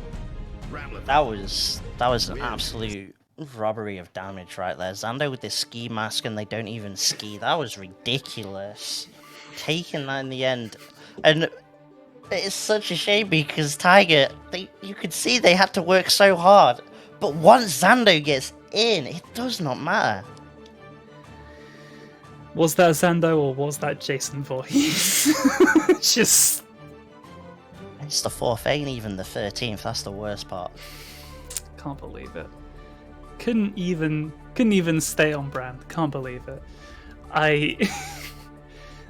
These sets are too much for me right now. I'm going to be 100%. These have been such incredible sets from incredible talents, and if you want these players to be recompensed for their work, for the ridiculous show that they're putting on right now, make sure to type in !Matcherino. Get in there. We have so many damn codes. We are barely halfway through. We've got 24 left, and I want to see at least it go down to 15 by the end of this set, because we have got some killers. We got MZA versus Invalid Valley. course, this is to make it onto the winner's side. Top 8 winner of this will be playing Zando. And it's definitely a tight set. Invalid forced to pop their burst. MCA holding this block string. Nice counter hit, the challenge. Always scary when Nago has to pop their burst early, because it really does limit what you're allowed to do, because you can't just go full belligerent with your bloods. But at the same time, if you kill with the combo, it doesn't matter how much blood it does, right? Exactly. No Sage M's asking the question of if it'll kill out here. No pressure. Huge backdash. Backdash right there. Valued this 6p. No hover dashing out here. Get back to the neutral, but the blood pops. MCA was waiting for it. No RC though. That could have been everything if they realized they were just about to build the RC with the final hit of that combo. Doesn't really matter too much though. They do still take the round with a beautiful block on that one. Blocked it as well, or maybe off the hover dash. Either way, Invalid Value just gonna say that's fine, take that round. I'm gonna try and take the game. Got MCA stuck in the corner. 5p approaches from Nago. When you have that high blood, is such a fantastic option. People are not expecting the option that fast out of Mr. Ryuki. Please call his father. Burst coming out on Invalid's side. Oh, counter as well. This is a lot of blood again. Oh, this is frightening. Just looks just about under control, but there is no control here, not while Eno is in charge of the show. The gold burst off of the dive hop. I can't believe you, but that super is gonna find its mark. Let's take a look at some beautiful traditional Japanese art. Wow, it's not on screen for very long. We need the clip just to get the frame of that, because that immediately disappeared straight away. It used to stay for a lot longer, right? Before this patch, I think they changed that. Because it was like, and gone in a snap. Just like that health bar. People definitely sent some DMs to him and said, listen, I've lost to Nago waking up with super, and I've had to watch that wave art for a little bit too long. I want to just go on to the next game. Nago just wakes up and says, "You're the one who's gonna die." Ooh, I like it, but I'm trying to backdash, trying to get out the pressure, but now they're stuck into it. That 2H though, and Gold Burst again coming out from MZA. But Invalid says, I don't care, I'm just 6p. I said, gold YRC from, honestly, hot take here, one of the scariest characters to have to eat a YRC from the entire roster. That access to Hover Dash S adds so much fear. Like, anytime you can just get YRC'd into a honest, real 50-50 combo starter is terrifying business. PRC to stop that throw whiff attempt from coming through. Beautiful awareness from that. That was a ridiculous reaction. Just gonna get the space on the grab, unfortunately. Unfortunate drop, but they do fix it with the need to spend clean. Yeah, just a nice little quick adjustment off the drop. What the DP, another counter hit. Pressure in the corner, but the blood is slowly going up. No bites from MZA, does not want to get counter hit by that 6H, the reversal throw into the corner. Very weird situation for Eno, because it's very hard to get a real meaningful note in that situation, but still making the most out of the situation, and they find the note here. Yeah, about trying to get the turn back with that double dash, but MZA does not play Mario Kart. Tried to bait the burst with the jump, and that's a nice call out on Invalid's side. They actually bursted in this round? No way! If they find this round, I will actually lose my mind. They're gonna do it! They didn't bait that. The Fortissimo gets cleaved through with the 6p. There's no invincibility on that aerial version of the move. Good God! Honestly, I wouldn't have been surprised with the way 6Ps the hitboxes are in this try. But either way, it's actually going to work out for MZA. Invalid getting a bit too comfortable throwing out those 6Bs to challenge the jump ins and the dashes from MZA. But straight to victory, counter hit. Invalid now stuck in the corner, has some meter. BRCs to take their turn back, counter hit. Yep, the 5H train, the power of counter hit 5H, the amount of space you get and the amount of chip as well. It just exerts so much pressure and screen space for Naga. You're always going to be in the corner at the end of that sequence. MZA not able to kind of stop the oncoming freight train of Invalid Value there. And again, the 6P is coming out clutch for Invalid that time, and they didn't have the meter to Fortissimo or anything, so they had to just hold that. And Invalid duo up right now. MZA gonna have to make the comeback if they want to get on that winner's side of top 8. And we see the Ms. Valentine coming through. An interesting swap. We'll see if it works out as a last-ditch attempt. Of course, they are pretty much stuck on the Ram from now on. There are worse characters to be stuck on, to be fair. Exactly. You're gonna get picked. Like, MZA looking real comfortable right now with this start. the 6P through the wrecker? You just don't care, huh?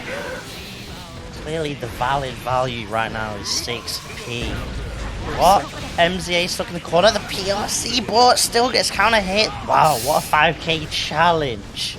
Yeah, that is huge. The max range 5H's coming through. Oh my god! These 6Ps! Are you real? Valid said you are not swiping left on me. That is not happening at all. There's 6P, 214H. I'm actually losing my mind. Can't be a thing, right? That was sick DP to start with. Invalid wants to tie things up to 1 round apiece.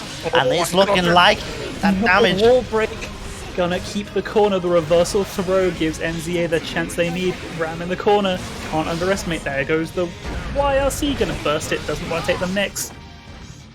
One touch! They were so sure that was going to kill, right? But chip is really a factor here. You have Nago, and the sword does chip damage even on normals. That 5P anti-air, though, is the answer. Nice stuff. But now coming into what could be the last round for MZA. Invalid doesn't have the burst. This could be MZA's chance. Instead, they're now forced to pop the burst. But they've got Invalid in the corner. This is what they want. Huge hit. And I like that because they don't quite have the meter to get super at the wall, and now they do.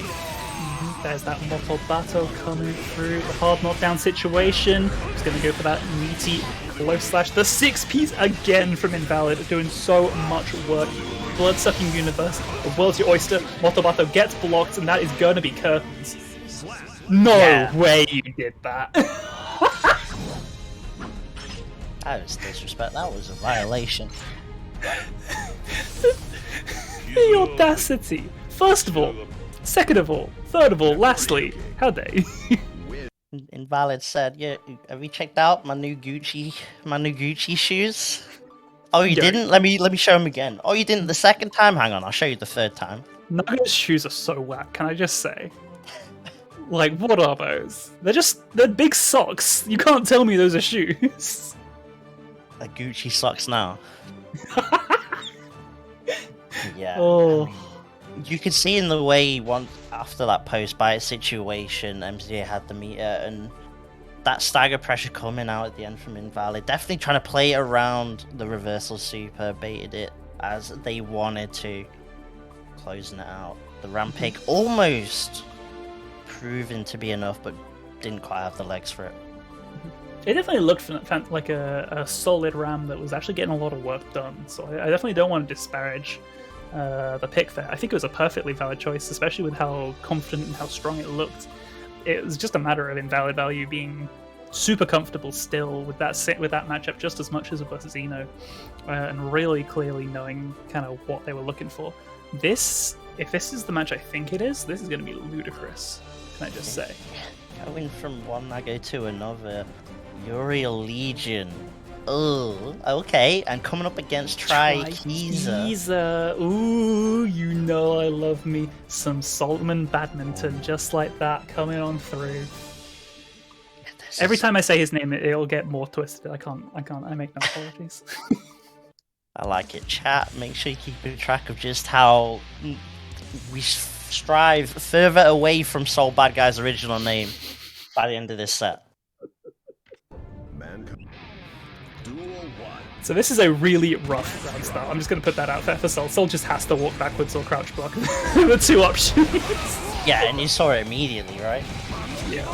Ooh, beautiful stuff! You don't get anything out of it, but it was an amazing use of that 6S. Kind of cleave through that fast slash. but the reward is just not there, and you see how scary this situation can be.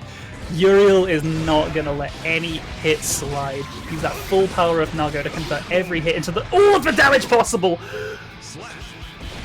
Yep, and then just to call maybe a counter hit right at the end. He's just trying their best to get out of the corner. Nice 5k anti-air though, the classic. Yeah, oh, too far for that 2k HVV. Unfortunate, that would have been such a huge situation. A hard knockdown in the corner and everything. Khalif straight. What in the world? You found a blood suck out of that? Uriel is just actually on a mad one. Oh, it's 5. Okay. What is happening? Do it again. Oh, the 5k still active. You thought we were reminded last time of that 5k button. Uriel just saying, hold up. DJ Khaled button's in the building right now. Blood Rage finally gone. Nice. And yeah, almost gets the conversion off that. So much mileage out of these P buttons from Sol. Not something you usually associate with this character in this version of Guilty Gear, but getting a lot of work done. Actually taking that round after really things just looking like it was the Uriel Legion show all the way through. This mid to corner combo is so beautiful. We saw it last time, we're seeing it again here. Gorgeous stuff. Damage right now, and then the RC to extend off that, and Where did you go?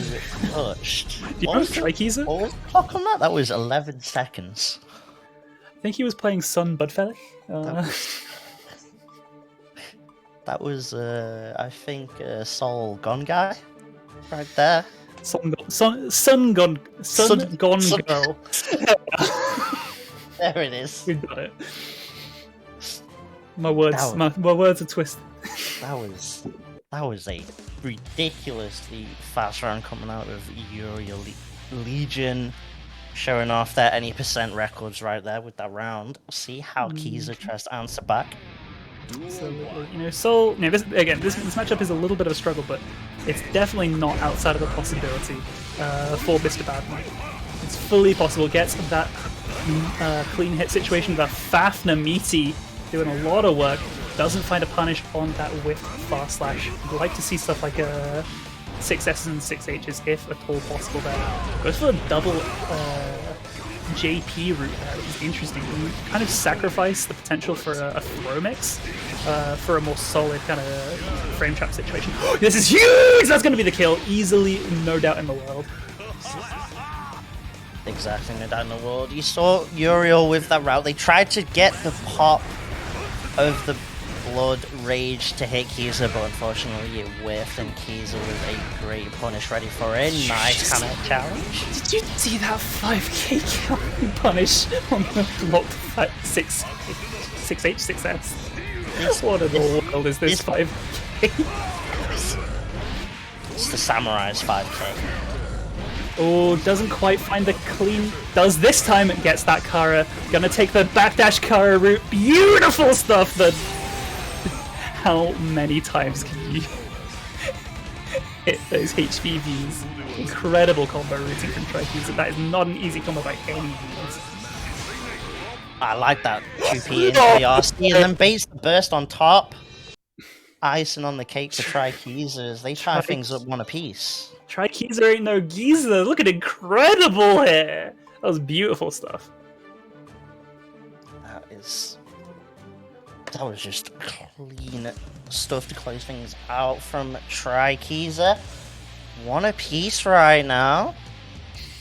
See how Uriel adjusts. And I want to highlight again, that counter hit fast slash route needs you to do instant dash up 5k Kara cancel HVV. It is actually a pain in the ass to do consistently on reaction to those counter hit fast slashes. And we saw Trikey's just get them back to back in situations there. This might be a different situation though. We might not get to see it this round because they are dead in the water. Uriel a bit slower than last time, only about 16 seconds or so. Bit disappointing from them, not their best run of a fast round, but either way they're going to take it. He's no burst on this round right now, needs to find something big, gets a whiff punish to start things off. It's such an underwhelming one because you only get second hit. This is a huge combo, going to go straight in, trying to get as much damage front loaded as possible. Smart of Uriel to burst immediately, I should say. Oh my lord. They're both sitting on 50% right now. Uriel slowly chipping away, but again, that challenge into the RC coming out from Kiza. I haven't seen that combo in like months. What in the world? That was so strange. Throwback Mondays. Don't worry about it. It's fine. Oh, the 5k almost got the block as well. It was, yeah, absolutely no awareness that could possibly be an option they were looking for to backdash in that situation. So that 2D was long buffered. Immediately round start coming out from Uriel. Hope you weren't too invested in this side of the screen because we're going elsewhere. Exactly, enjoy this background instead. Both of them respecting each other. And then that 2S again working out for Uriel Legion, sitting on pretty much a full stick of butter, gets the hit. Straight to the super. Oh, then they have the Mia to close this out even if it doesn't kill. Like so. What's it with Nagas and going for the most disrespectful routes at the end? Oh my god. When the world is your oyster in terms of your combo system, why not, you know? Oh, the shout outs to Akarime with this raid. I appreciate it. Yo, that's a fatty raid. Big shout outs to all 93 of you. Make sure, if you haven't already, to check out the exclamation mark Matcherino. Get in there. Get it done. Get those codes are flying because these health bars are disintegrating. We're still at 21 codes remaining. I know the closing in on 300 people here can get it done. Yeah, the codes need to go like the life bars. Ooh, we bringing it straight with the bandits, the pressure. Nice backdash though. But Kiza immediately saying, I got one too. Ooh, the BRC doesn't quite work out. Yeah, counter hit fast slash in the air, always a little bit of a funky business, but does get the Fafner ending. Is a nice and chunky router. Access neutral though. Wow, that BRC and then a punish after. Ooh, the just block. BRC into a DP. Kiza, you are mad with it. That was so sick. What the hell? The wake up 2P, not even the wake up. That was wake up. Yeah, it was. And we've seen that a lot already from Trikiza. If they've got that 50% meter, they will wake up 2PRC. They are willing to go for that option. You'll see if Urian picks up on that. DP, Kiza starting to really disrespect Uri's options. The BRC confirmed. Oh no. Oh my god, that wall broke! That's the power of that HVV. It does so much damage and then so little wall damage, so you always get that hard knockdown in the corner almost every time you find a route into it. Then you just get that nice little high-low two-piece route to find that wall spot, and the damage is just obscene. Yeah, it's soul damage 101. Soulology right there. I love how Soul has like developed as a character in terms of his like optimal routing. Like people are so good at not breaking the wall with this character now because of how HVV works. It's honestly a work of art. Exactly, it's true. Right now, slowly reducing their blood, pushing Kiza to the corner, and they're stuck right now. They try and challenge, counter hit. I was about to say, speaking of work of art, but we see no supers here, none required with the damage output that BRC is putting on the board. Strong down to the back, coming out from your Legion in this game at 5. Beat the 2P, you joking, Nago, go away! This character is so terrifying. Shoki's are on the ropes here. You need the pro tag power up, and instead Uriel denies it with the perfect. What a way to close things out in that game 5 for Uriel Legion there. Have we had a single break set? Like, one that hasn't been, like, ludicrous or, like, had absolute madmen behind the wheel on the sticks? I blame the players. They're too good. It's ridiculous. People in this region Yeah, literally. You're 100% right. People are too good at this damn game these days. Y'all are terrifying, and I don't have a damn chance to breathe while I'm commentating these. We are struggling with the oxygen. People, whilst we struggle to get you to claim codes. Come on now. Can we get like a couple of like, Kais or Axles? Can we get the Axles back? It was way easier to breathe with the Axles. I mean, we are getting a Kyle coming up next. We will be getting Zin versus Cloud 57, so there will be a Kyle. But of course, we also have the Zin chip, so I can't believe we might need some spare oxygen tanks for us. We have Cloud back with another chip match. Oh, We saw the versus Rackman earlier. This guy having to play 2 chips in a bracket is already too many. It's too many chips. Too many chips right Too now. many chips In for the pro. too many So chips. it's the in- bracket, I should say. Too many chips. Cloud just wants some fish. It's ridiculous. Just waiting on them to start up, and as you can see in the chat, of course, the exclamation mark match Reno. And if you're not already, make sure you're following the SaltyEU channel for this. I was about to say Dragon Ball content, for the Strive content. I've never even heard of Dragon Ball. That's that fan-made game that Bum made, right? That's that thing that like that's that thing based off One Piece, right? Yeah. Oh, please, I beg you, Oxus, do it. Straight into it. The last game of winners, top 16, and Zin.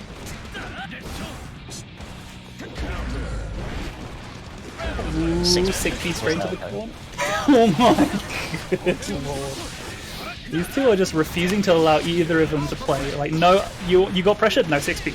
Oh, no? Well, now I'm going to DP. Now I'm going to burst. Like, no one wants anyone to have a turn, and not giving anyone even inch to work with. But eventually you run out of resources, and that's when Zin will just slice you in twain with that ridiculous arm blade. Sliced and diced right there, and wow! So 6H coming in from Zin, because he just don't care. Round start and a half bait, the DP, straight into the super Kagebushi no Jutsu. There is no way these people are real. No, you did it twice. You didn't find the punishment. They did it twice. Turns out it was shame on Cloud for doing it twice. They got fooled. Tried to flip kick and Zin with that 2k afterwards, taking game 1 in rather quick fashion. I thought you said this was going to be breathing. I can't believe this. I've been hacked. I lied. We've lied. I've lied to you this entire time. This isn't even Guilty Gear. This was Dragon Ball after all. Exactly. I knew they'd get me back eventually. Wait, next week Goku will be lead. If Goku gets in before Sin, I'll be pissed. Oh, Zin, mix-up time. Gets the low. God, please stop! No way you're real! There is no way you're a real human being who just did that. Oh my god, a leaf throw as well! To close out, please. Is Cloud allowed to press, like, a button? No, clearly not. What a pickup off the 5p. Zin, stop. EP from Cloud, they finally get a turn, and Zin says no. This is a JRPG. Oh my god, please calm down. Please allow them to live. No, they're immediate burst as soon as they got the chance to spend it. These 5ps. These 5ps, when you pair it with the pop-up that 2Ks give you in this game on air hits, I think a lot of people kind of, myself included, kind of sold Chip 5p on launch, right? Because it kind of felt like it was like Soul 5k but bad, right? I don't think that might be the case, because these conversions that you see out of players like Zen just blow my mind every time that it's even feasible, like literally mechanically possible to get those sorts of conversions. They are. the conversions are ridiculous just off the ping. Gonna go into it. Duo right now to Zin, just speedrunning through this Kyle right now. Cloud though. These round starts from Zin are just cracking me up. They're just pressing forward and picking a random button. I'm pretty convinced. Spin the wheel round starts and it's working out for Zin right now. The burst. Wow. The wall broken. Glass shattering. This could be the stunner to Cloud right now on this round. And again, the 5p conversions. This guy's listening to the commentary. You can't convince me otherwise. They could have done a million things and they did it again. Again, counter hit on a round start. Zin is Coaching. This is coaching right now. This feels like coaching. This doesn't feel right. He's gonna jump. The risk gauge high right now. Speaking of highs, Cloud. So much damage. The Kagebushin.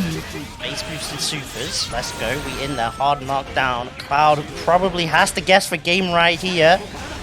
Catches the no catch on the backdash. I was wrong. Gets that stunned hit. RC. This is their chance to charge stun edge. The 5p to stuff that throw attempt. Get your hands off of me. Get off. Yeah, you got a burst there after that block. YRC, nice air throw. Gonna take this into the corner. The Fudra gonna be very, very close. Gets the throw. The OTG actually taking the round with a ridiculous comeback from Cloud there. Beautiful display. And another round stock counter hit. What can you say? I can't believe it. This is ridiculous. I feel like every round start has just been a counter hit for Zin. This is not. It's looking long for Cloud, holding this mix up right now. Nice blocks, but then Zin just with the layers gets the throw afterwards. 2p challenge, I dig it. Oh, but the dash up 5k. There are so few things scarier than a chip running up with 5k in this game, because anything could happen in the next half hour.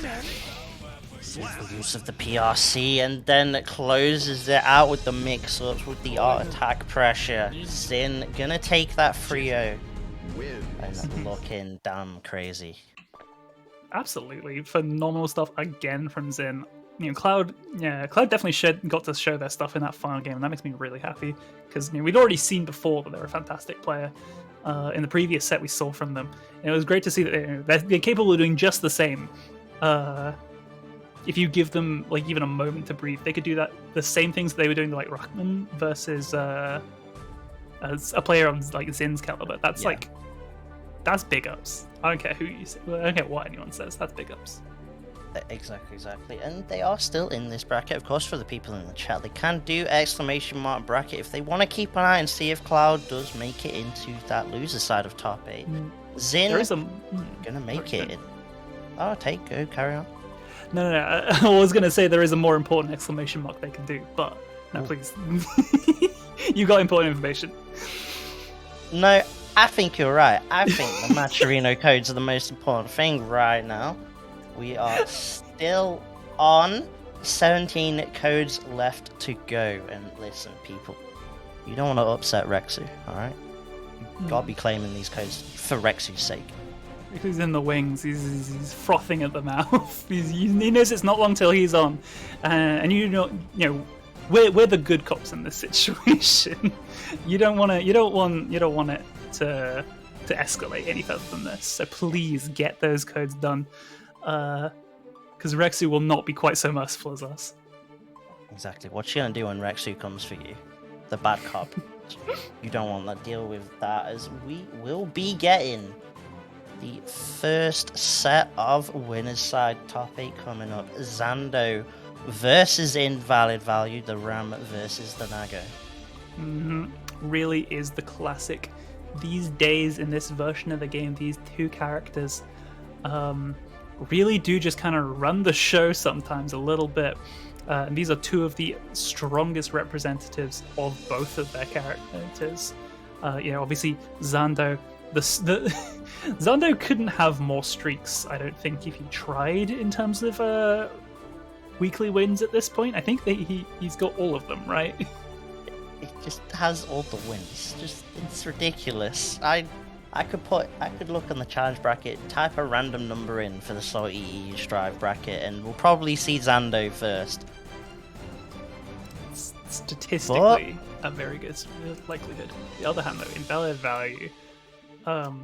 maybe they're not the most known of all of the Nagos, but they are consistently one of the ones that blows me away more than any other.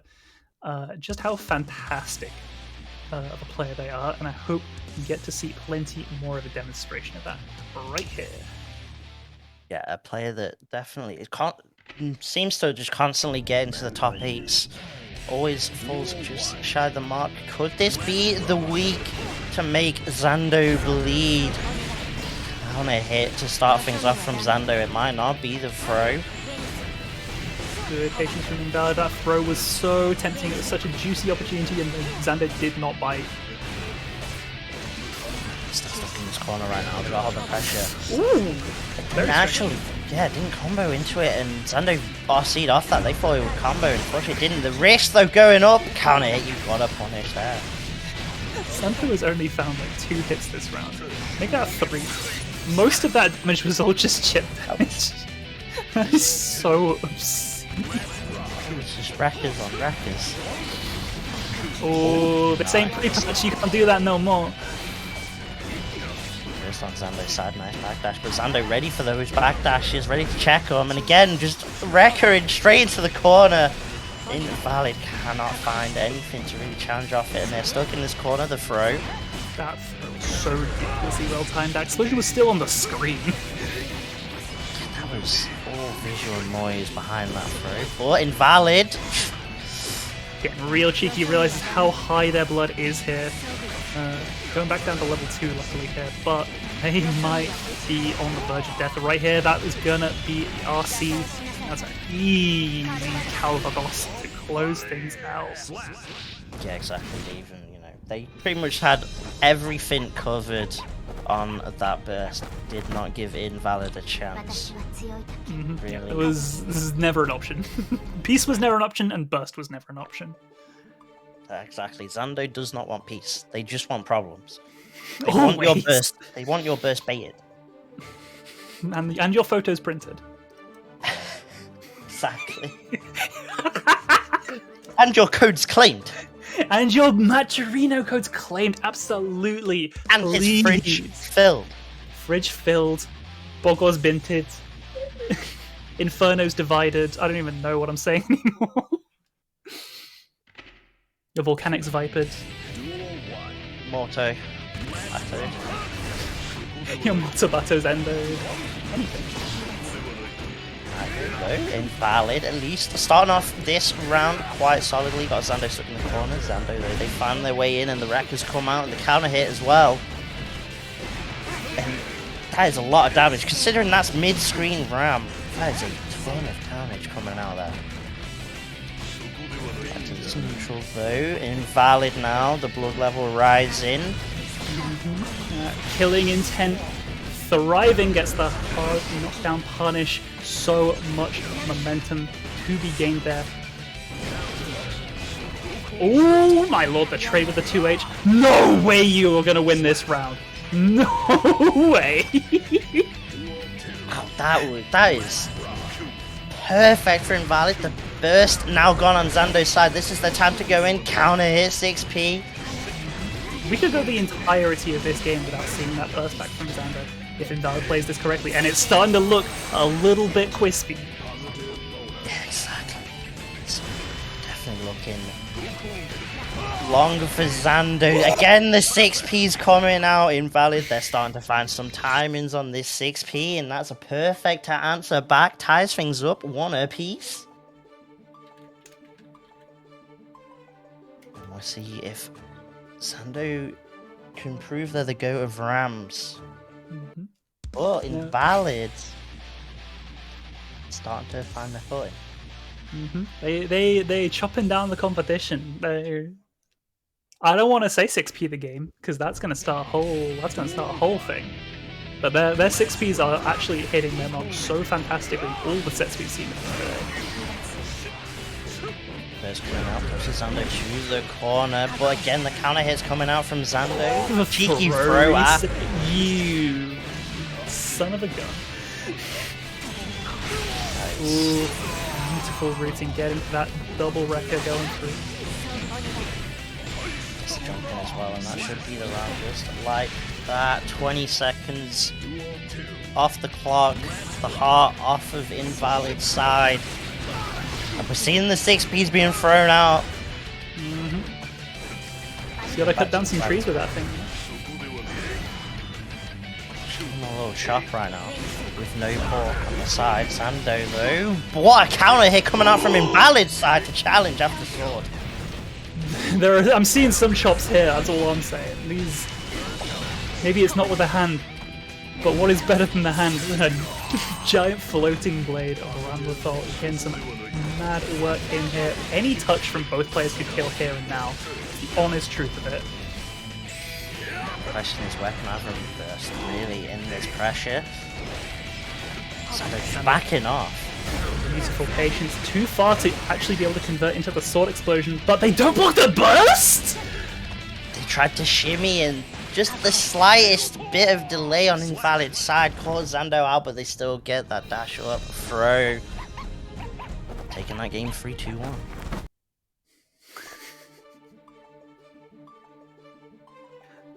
That was so crisp. That was amazing what you just said.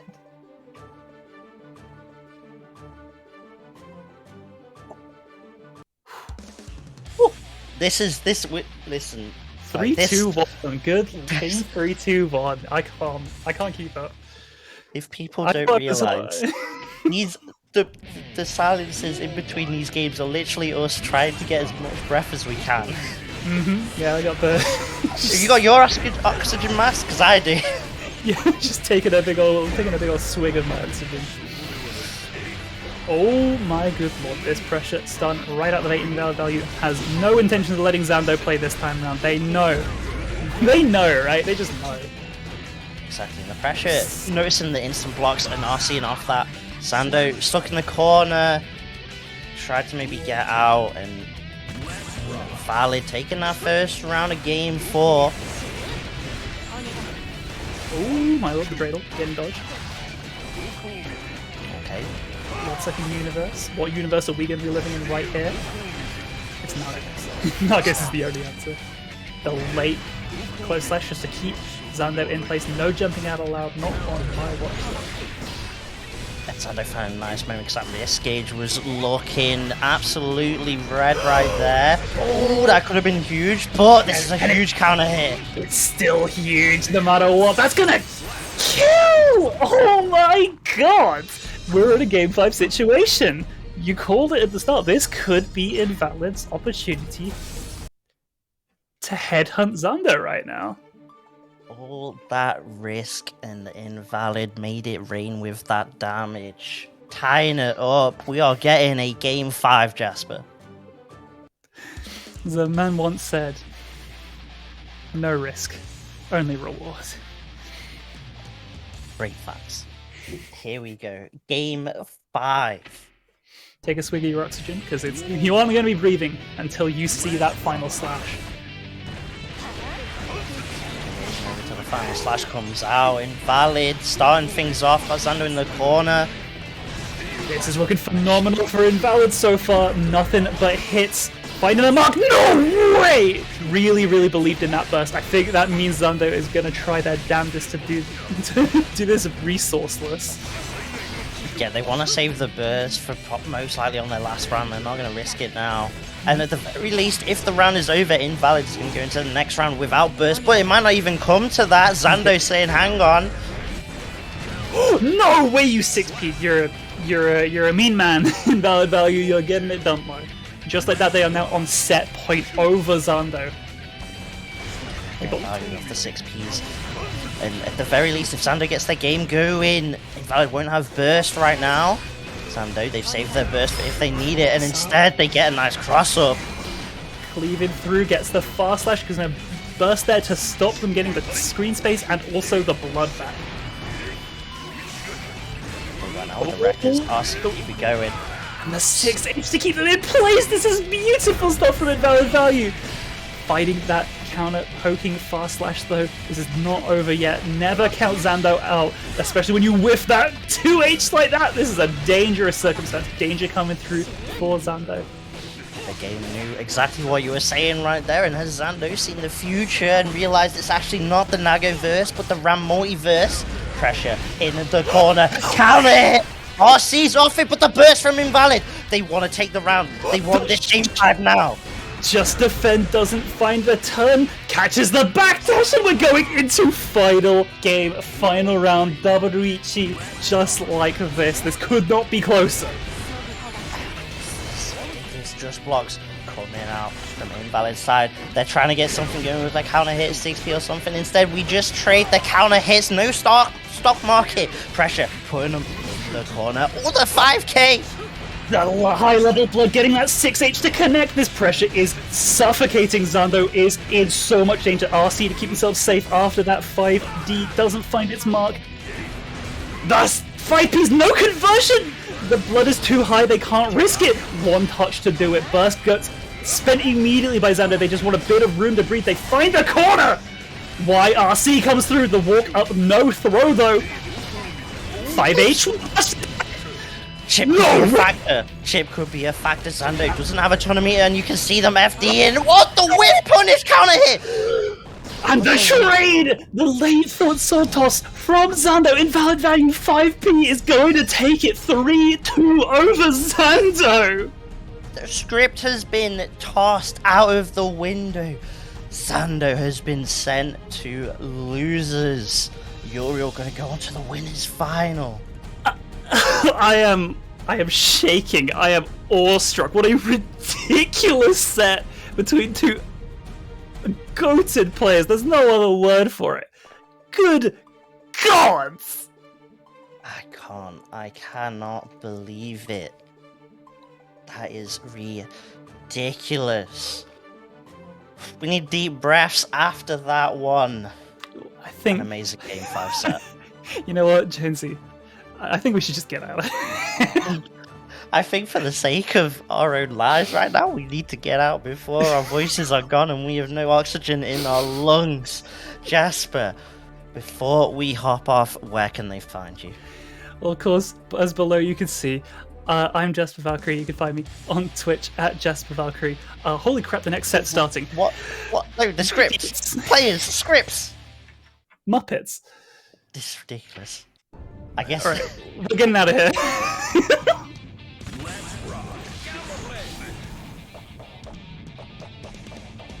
Okay, I think they've realized. They've realized. Okay, Jenzy, where can people find you? You can see that based on the scorecards. Alright, we're good. Back on here. Sick. Yeah. Did you manage to fit your plug in? Honestly. It's all good. I don't stream these days. Sick. Amazing. Yeah. Twitter at base_Jonesy. You can find me on Twitter there. Twitch is base Jonesy, where I'll probably end up like reviewing my comms, VODs, and all that stuff. Make sure, of course, you're also following this channel. Oh, there we go. Make sure you're subscribing to this channel, and most importantly, please, for the love of God, Rexu, I see them waiting in the wings. Get those match readers done before they unmute. There's 10 left, and they will kill all of them.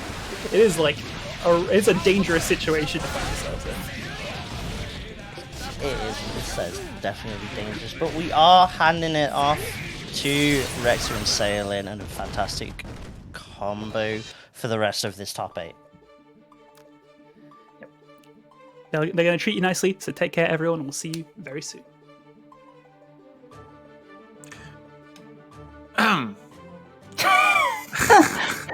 Are you okay?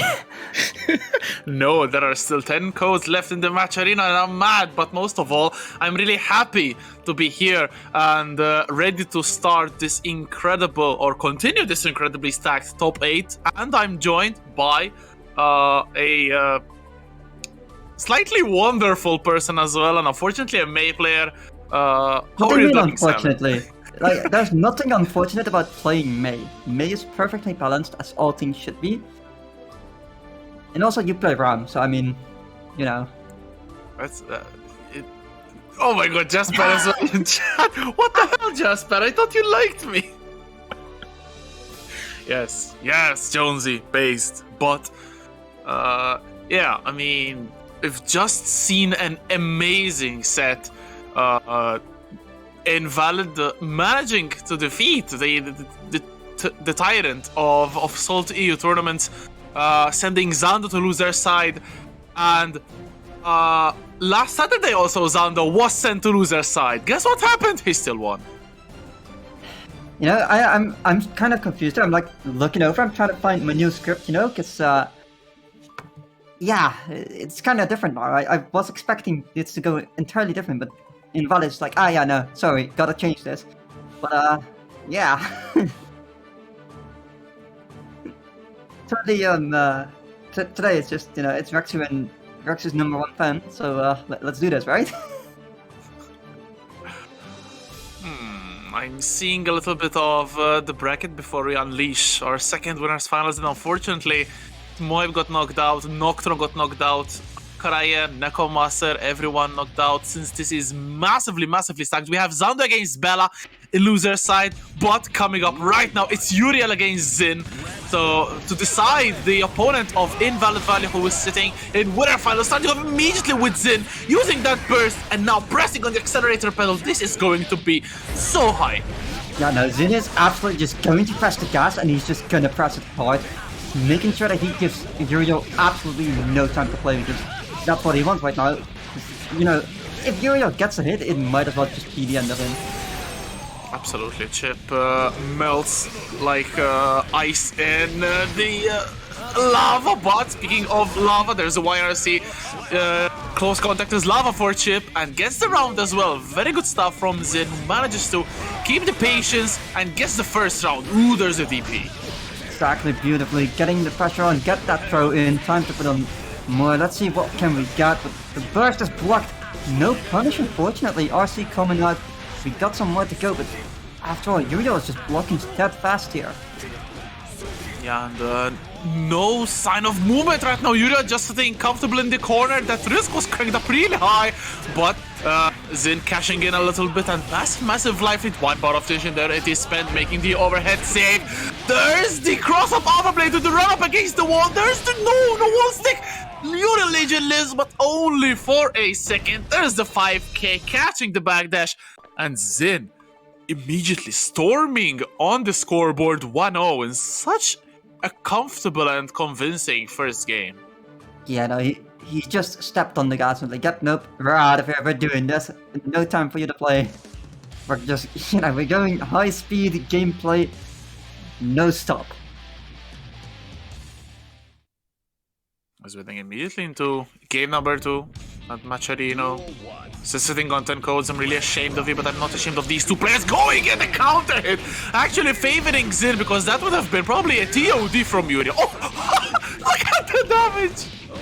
Indeed, the damage is real, but Xin is vibing right now. He can't put on the pressure. He has some time. Of course, both of them having meter, and Uriel with so much blood, he has to be careful.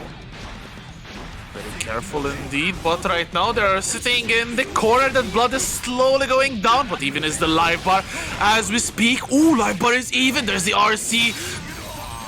Lucky early was for Uriel Legion, but still Xin in the lively positive bonus as well. No bar to extend the combo, but there's YRC. Uriel saving himself, but YRC from Xin as well, trying to keep the corner pressure and manage to, but nifty from Uriel Legion. Still nothing, doing a third consecutive round for Xin, who is playing out of their minds.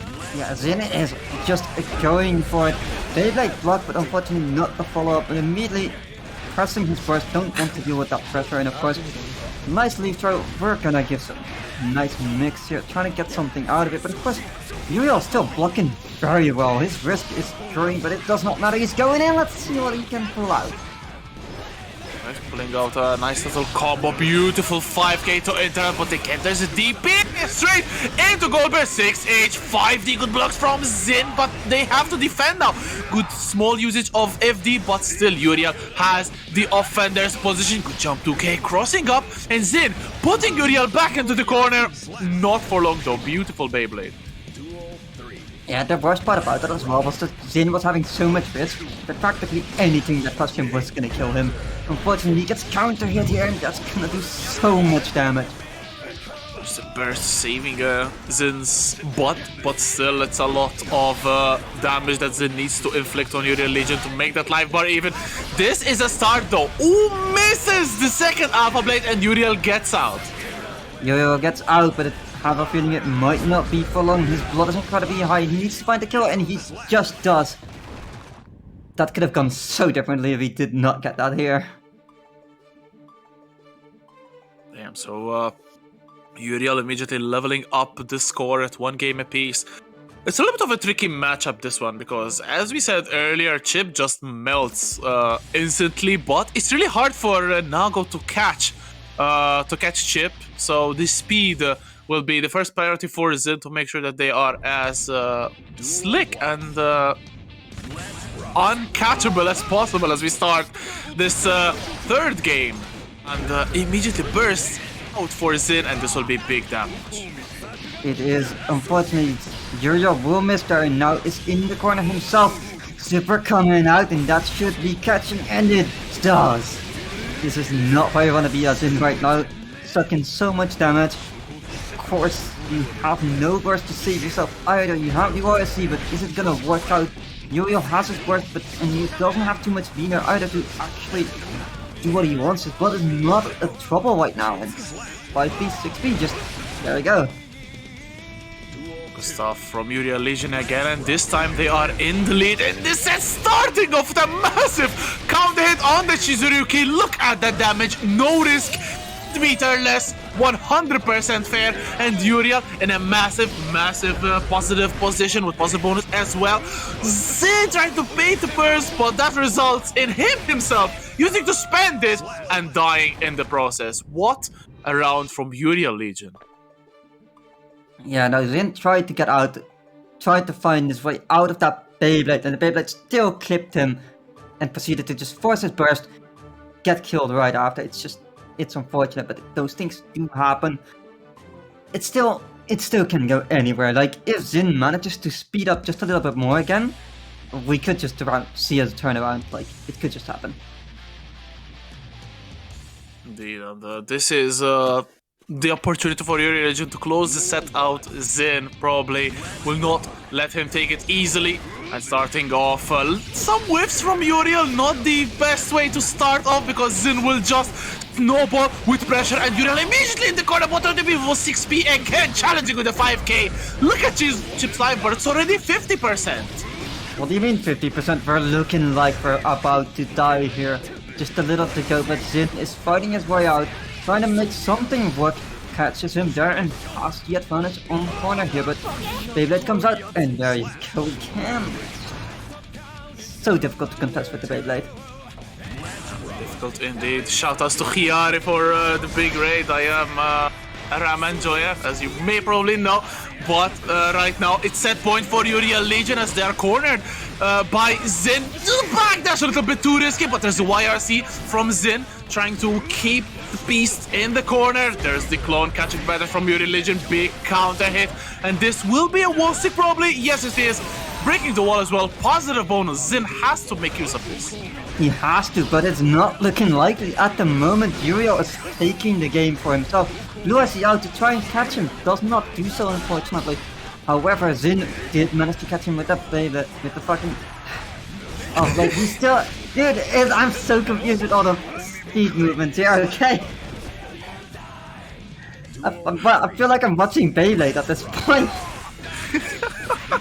Probably every single knockout does, but there's the 5Ks from Zin. So good at placing them in the corner. But speaking of 5Ks, oh my god, the back Fukio baiting the burst. Uriel cannot really get a big punish, but still, very good life lead. 1 bar of tension, no punish on the YRC. Beautiful jump though from Zin, but there's the throw, catching and smashing Zin's face into the ground. Uriel Legion will set up a second Nagoryuki mirror, but this time is going to be in winners finals with invalid value. Zin will be smashed into loser's side. What an incredible ramp into action from Uriel Legion, who looked a little bit overwhelmed in that first game, but then the show was unbelievable. Yeah, no, it's just he just let it rip and called it spirit ammo and just like, yep, we taking those. That's I feel like that's what has happened here. What has to happen though is the Macharino showing 0 codes. Yeah, It's I not am not fair. sure how that is still the case. Like, it is confirmed that if you claim the Macharino, you will be 20% cooler and will play 5% better on your next Guilty Gear match. So be sure to claim a code. Damn, I wish that was true. I'd be so good at this game.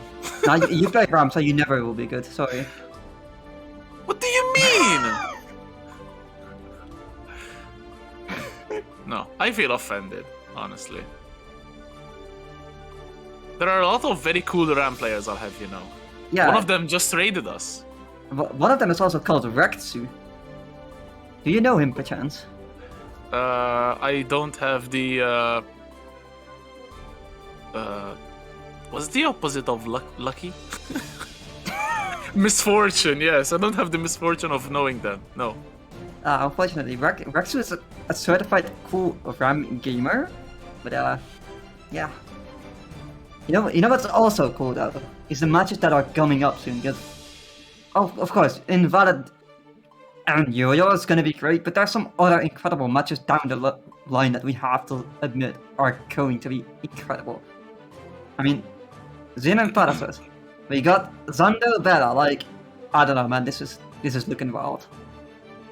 Indeed, and Zin against Patax is a roundback of last week's losers final, if I'm not mistaken, where Patax pulled out the Kai and did quite a good job with them. And I'm really curious to see if Patax will go Kai straight up from the first round, or if he will try to contest Zin in the chip mirror. That is obviously still to be seen. Then we have, as you said, Zando against Bella, so Ram against Mei. It's I actually know 2 people, one who plays Ram and one who plays Mei, and this is going to be definitely an entertaining matchup for us to It is. to go I through don't together. enjoy the match with Mei. It's not a great matchup for Mei, but like out of all characters, I feel like Ramnatal is probably the character that Mei struggles the most with. Like, you can't really punish the Rekka as Mei, and it kind of sucks. Nah, that's fair. Speaking of fair though, there's only 5 codes remaining now. Thank you so much to SintQ, Mirko, Jeppe, Senk, and Zanix to Trepi. Okay, I hope I didn't butcher your name, although I probably did. Claiming the codes, there's still 5 left though. So yes, please come on, claim the codes. I think that we have 5 matches in the bracket. 1, 2, 3, 4, 5. No, we have more than 5 matches, so please, at least someone claim a code before every single match, and we're golden. Exactly. Just a single code before a match, and we should be fine.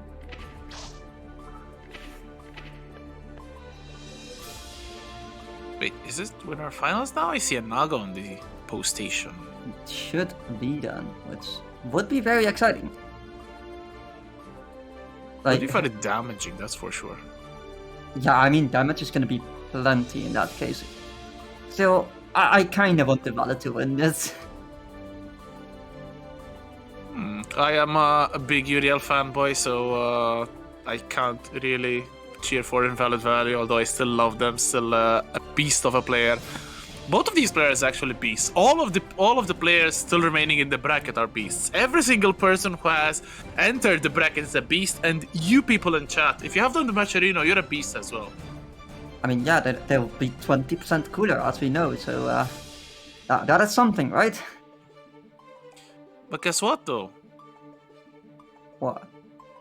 Mankind didn't know that Mankind knew that they could You achieve already society. So butchered blame it. the beast. I'm going to blame you, chat. If Macharino is not done, 2 codes left, I'm blaming you. Yeah, you know, instead of blaming the beast, you blame chat. Let's go. But I did say that chat were beasts, so that...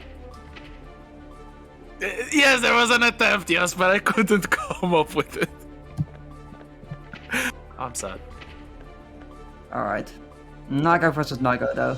Are you ready for this? Because I'm not. There's, I believe, one thing more cursed than Ram Mirror, and that is a Nago Mirror. But we're heading straight into it. It's Invalid against Yuri Legion. This is winners finals of today's SaltyEU Guilty Gear Strive tournament. As a shout out to Ancient Ant, GKT's Albur, E617 Flaming Skull for claiming the last 5 codes and starting off with a big counter hit. Uriel Legion with a minor health advantage, 5H. There's the Bloodsucking Universe in the corner. He's going to go ham. He's going ham indeed, but Invalid is not letting it happen. Baits the burst arm, will be getting a lot of damage out of it. Has to set up here as well, misses the bite unfortunately. However, he bursts to keep him in there, but Uriel is not having it. Oh, but he's also popping. This is unfortunate for this Spanish man because Invalid will just profit from that and get the very first round on the board. These players have to be really calm when it comes to popping because one single pop can definitely end the round, just like that. Just like that damage that has just been dealt by Invalid. Beautifully dodging that as well, and will be able to get in, but unfortunately does not get the bite. Unfortunately, Uriel crossing himself up, but still managing to get the wall 6 straight into super. This will hurt just a little bit, but it will regain some blood, so definitely Uriel has the opportunity to put on the pressure. Yeah, definitely in this case, Uriel has the advantage, his blood being available for this damage here. Will just do the super again, be able to get his blood to go down some more, once more. In which case, Invalid's value blood is still a little bit higher eventually, which is gonna lead to a difficult situation here. Right, speaking of difficult situation, forced to use the YRC counter hit. Oh my god, what is this combo? Optimal enough to get the kill. Invalid value will go in the lead in this set. But Uriel managed to make a strong statement in that latter part of the second round. Maybe this will run the same as the previous set, where Uriel went into disadvantage very early on in the set, then just win 3 straight games. Or will Invalid Valley be able to stop the level 7000 Madman? Yeah, it's just a small level difference, you know, he's almost like triple hit levels at this point. Starting off with a jump and Invalid, continuing where they left off. Look at all of this pressure. Uriel forced to get into the corner. That burst is probably going to be used very soon. No, the patience from Uriel. Uriel having the patience here is definitely what he needs. His risk gauge, however, is not looking too healthy and he has to be careful. Any damage that Invalid will find now will be able to lead to a deadlight, most likely. Absolutely. Speaking of, no 5H confirmed with the 5H, but the close slash still needed. And Invalid Valley gets another round. It's 3 rounds straight as we start off with the Shizuryuki trade-off. Nago Mirror. You know, all Naga mirrors have the same one brain cell apparently. True. However, in this case, we're looking at the blood difference. Invalid has a little bit more to play around with. Meanwhile, Uriel has to be careful. He is close to popping at this rate. There's the front full Kyo and there's the back throw from Invalid Valley, putting the corner pressure on Uriel Legion into super as well. This is not such a bad situation for Invalid Valley, going to break the wall, even up the live bar, and guaranteeing themselves positive bonus. Not to mention that blood will be drained. That counter hit there is gonna lead to a kill. Don't even need to drain your blood if you just kill them outright. Even just like that, Invalid Valley 2 games up against Uriel Legion. It's yeah, if the first game was data, the second one was definitely quite good from Invalid Value, looking even better than that first game. And now Uriel has to try to adapt. Probably the patience is not paying off, so they need to go ham. They need to show the Invalid Value. I am the crazier Nago. I am the one willing to risk just that little bit more in order to get the win, because as it stands, Invalid Value is being the more offensive Nago, and it's surely paying off much better. Yeah, he is definitely taking some risks that, if they fail, would lead to a very scary situation, but he is finding them regardless and making it work to a point where Uriel has to take either incredibly amounts of risk gauge, or he's just taking a lot of damage. Okay, this is a combo for the ages. The Uriel Legion combo with the jump dust, the locked and loaded, and an immense round start for Uriel. But just like that, Invalid Value managing to get the pressure on board, force use the burst for Uriel Legion. But again, beautiful tip range 5H and the YRC securing pressure for Invalid Value. Yeah, definitely, he has to be careful. His own blood is not looking too healthy. Meanwhile, Uriel still has a bit to play around with, but it's soon equal. This is a very important thing in this matchup. They have to watch their blood almost as much as they have to watch the other ones. And double Fukio forward from Invalid Value. They have to be very, very careful. Back Fukio 5-8. Should hit 6H OTG. So much age, but there was only W in that round. Invalid Value on set point. Oh my god, what a trade. What a trade indeed, and Invalid is going right back and trying to find his way in. But Uriel this time not letting it happen as easily. It's time to play some showdown, it seems. Right, a small count for Uriel Legion, which will result in a lot of damage. Of course it will, but it will not kill. It will still leave Uriel at a massive advantage.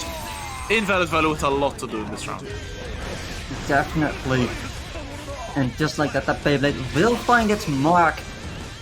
Both of them close to having the burst again, so this is not technically too bad, but immediately not. Uriel is taking that round for himself. That round start was beautiful, taking so much life off Invalid Value. I feel that Invalid went also for Shizuruki, just one frame slower. Uriel Legion, however, gets caught in the backdash. There's more pressure for Invalid, 2 bars of tension for Uriel, but not ready to spend them maybe. There's a BRC forward, straight into burst for Invalid Value. This is a set point for the Pink Nago, but will they be able to do anything? No! Yes, he will, because... No, he... Oh no, he tried to go for the tactical crouch and did not get it. Oh. Unfortunately, he will get it with that 2k at the end there to still collect his win. Oh my god. This is what I meant. He watched that blood like a fucking hog and he's like, oh, he's popping. Let me give him the tactical crouch, and then didn't punish in time, and that's so unfortunate. I'm not sure that. I think he wanted to either Bloodsucking Universe or the Super, but unfortunately, he only got a teabag. But hopefully it was not on purpose. I'm sure that it's not on purpose. Invalid Value is not a toxic player at all, but they are a winning player because they have secured themselves Grand Finals winner side in today's SaltyEU tournament. That is massive in such a stacked bracket. You know, this could have been better if he taunted instead. Like, that could have been the only way that could have been better.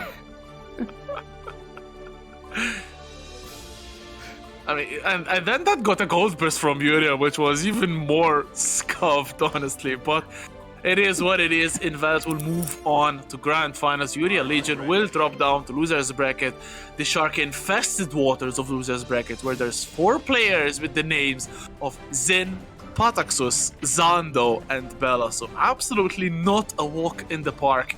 And we're going to start off this Losers journey with Zin against Pataxus, I feel. So it's going to be Zin with the chip. We're not seeing Pataxus' character, but it's chip again. So it's again reruns from last week. French chips against British chips. Who's your money on, chat? We definitely can see the Parakai come in, but we'll have to see right now going with that chip. So this is going to be a very fast-paced match.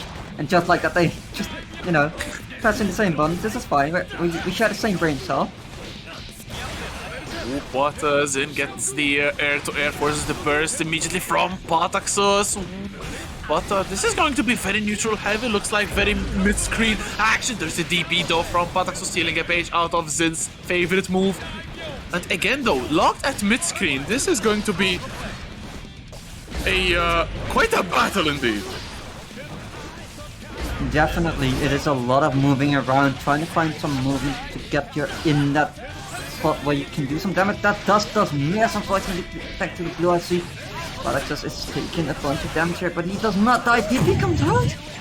There's the leaf throw as well. It does not feel good to be hit with the leaf throw. Zin probably knows that now, but the DP saving that ass once again. Zin gets the first round of a very hectic start to this mirror match. Beautiful pick though from Pataxus. Yeah, no, this is just one of those matchups that just becomes very hectic very quickly. Both of them having so much movement, so many mix-up where you don't know what you're doing. DP comes out again at risk hit, and Oh, this time no DP, and that leaves Zin with the ability to go for a full combo. There's the burst from Pataxus, beautiful air throw to boot, and now Zin locked in the corner. There's the mix coming in, big counter hit. Zin gets burst immediately though. No meter to convert. This is one kill. it might just be, but at the same time he gets hit here. Pataxus in a dangerous position, and he shall die by the overdrive here. Beautiful stuff once again, and Zin with that beautiful confirm off of that air-to-air jump. He gets that first game 1-0, but Pataxus looked really good in that. So obviously still very open. It's still one game in first to three in Strive. It's anyone's game really until you get the three game mark, and in a chip mirror especially where the character can do so much damage against himself, I feel that it's such a volatile matchup. I mean that's why we always ask, now do it against someone else than Chip, you know? Well, that's what we ask when you do a damage combo. It's like, it's always on Chip. And you're like, well, do it on somebody other than Chip. See what the actual damage is like. But in this case, that means that Chip doing damage on Chip is still incredibly high, because that's what a lot of the damage combos are tested on for some reason. Indeed it is. As we're heading into the second game, once again the best stage, conflict of 3 as we go. And Zin immediately taking the advantage, baiting up the deep as well. Pataxus delaying a little bit the burst to be sure that there's no bait. And there's the DP as well from Pataxus, catching the backdash into burst from Zin. This is such hectic, gassed down matchup. You can't really call which way it's going to go. Definitely, but all I can see is that it's going through that wall. That is such a close call right now. He needs that little bit more. We'll get it in the air to air. What a beautiful job does from Pataxus, getting the round with authority, starting off again the second round. Ooh, combined backdash. The chip mirrors should just go synchronous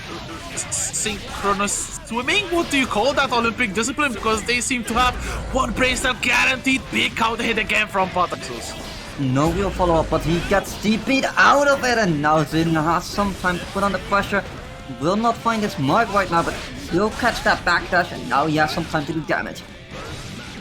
Damage indeed. Pataxus still living by a hairline. There's the BRC forward. There's the air-to-air. Unfortunately, crossing themselves up. Cannot really confirm the combo, but there's a shuriken delaying Zin. Beautiful rising jumpy to punish the leaf throw, and Zin evens up the round count. He certainly does, and Zin immediately wants to find his mark again. Catching Pataxus in his backdash is not where you want to get killed, of course, but counter just pressing the exact same button again. We share one brain cell, eh? Indeed we do. There is a 6k, however, the first one that has been brought into the set in favor of Zin, breaking the wall as well and ensuring a 2-0 lead in this set. Zin 1 game away from proceeding in winner and loser side and sending Pataxus to bed because they are home. Yeah, I sure hope they are home, actually. Like, I do hope that they are actually at this point. Well, maybe they are at a friend's house. Being at a friend's house when losing a tournament is decent, so they can comfort you like straight away, I feel. But all we've seen is which we might, considering he stepped off. This is very possible. True. They're probably thinking it out and maybe bringing on the Kai just like last week. Although last week I feel that they switched after one single loss, so this is quite interesting as a situation. It definitely is, and there you go. Parakai coming in. Parakai. Maybe it's Kai Chaxus. I don't think that would work as well. That's atrocious, but Yeah, definitely I think it's players- Parakai Kisk, but right now he still has to deal with Zin, and that is not an easy task. Oh, and definitely not going to be made easier. Look at the damage of this wall run. Chip does no damage, remember. There's the cross up, beautiful throw tech though from Pataxus. Then there's the DP as well. Ooh, good damage, catching the backdash, but then there's the burst. Pataxus sending himself in the corner. Definitely, but he is trying to find his way out. But of course, Sin just making sure that he can keep him right there. Catches that backdash, and there we get the kill with the Alpha Blade. And getting also set point. Zin 1 round away from proceeding. Catches the dash in from Pataxus a little bit perhaps without ideas, and that will ensure that Zin can continue this pressure. Beautiful 5P, but there's the charge stun edge. Pataxus. There's the Deer Eclat, no punish from Zin, but there's the big overhead. Unfortunate burst for Pataxus baited, and this is the beginning potentially of the end, breaking the wall as well. Huge life lead for Zin. Pataxus has some meter, will use it to PRC, and unfortunately gets caught out of the air anyway. Right now in the corner, not where he wants to be, and will be getting clipped. And that's it. That's it, indeed. Connection has been lost, and then we'll proceed on to losers semi-final, where they'll be playing the winner of our next matchup, which is Zando against Bella. So again, Ram against Mei. So it's going to be a very interesting set to watch. Potentially the best Ram against one of the best Meis, because Slash exists. Slash exists, it makes it hard to claim that one, but Bella has been rising up very well lately, especially ever since EMEA Strive Cup happened. Bella has been on the grind, rising, showing that they can play Mei very well. Yeah, absolutely. Bella coming with the PS4 Exodus. There were so many good players from PlayStation who luckily made the switch to PC. Apart from Bella, there were Nelkyle, Noloja, Verix, Noctron, as well as Snake Belmont, Heapski. So many of these players who were on PS4 managed to get the switch to PC, and now the PC scene is just absolutely stacked. And we've seen just in this weekly tournament on a Monday, for crying out loud, 92 players, absolutely insane bracket, and we are down to the final 5 actually, but this will knock one player out and leave us with the final 4 players. And Bella starting off with a big counter hit. What an escape from Zando, but look at the jumps from Bella. Yeah, Bella jumping a lot here. Zando needs to make sure that that is not something that happens for free, or a lot of Mei's air combos will lead you to go into the corner. That is not where you want to be against Mei, of course. And there's the 2-1-4H breaking the wall, massive damage inflicted, and Zando looking very good in this opening round, but there's the combo from Bella, first safe as any Mei combo. There's the jump dust to break the wall. Life bar virtually even, but there's 2 bars of tension for Zando. There is, and the two of will catch out the dolphin. Oh no! Oh yes, you love to see it, Ram Gang. We do not love to see it, but what we do love to see is getting someone clipped with 2S to get a free dolphin. Oh my god, what a 5P from Zando. Beautiful anti-air from the Ram player. 1-4H to break the wall as usual, and now it's a massive life lead once again for Zando. Big counter hit on that 6H, however, and look at that life bar. It's going to vanish. No, not yet, unfortunately. Crossing themselves up, but there's the Mortal Battle. Oh my god, what a beautiful burst bait from Zando. Continuing the combo with that 2H. That is game number 1 for Zando. Yeah, that was an unfortunate side switch for Bella there.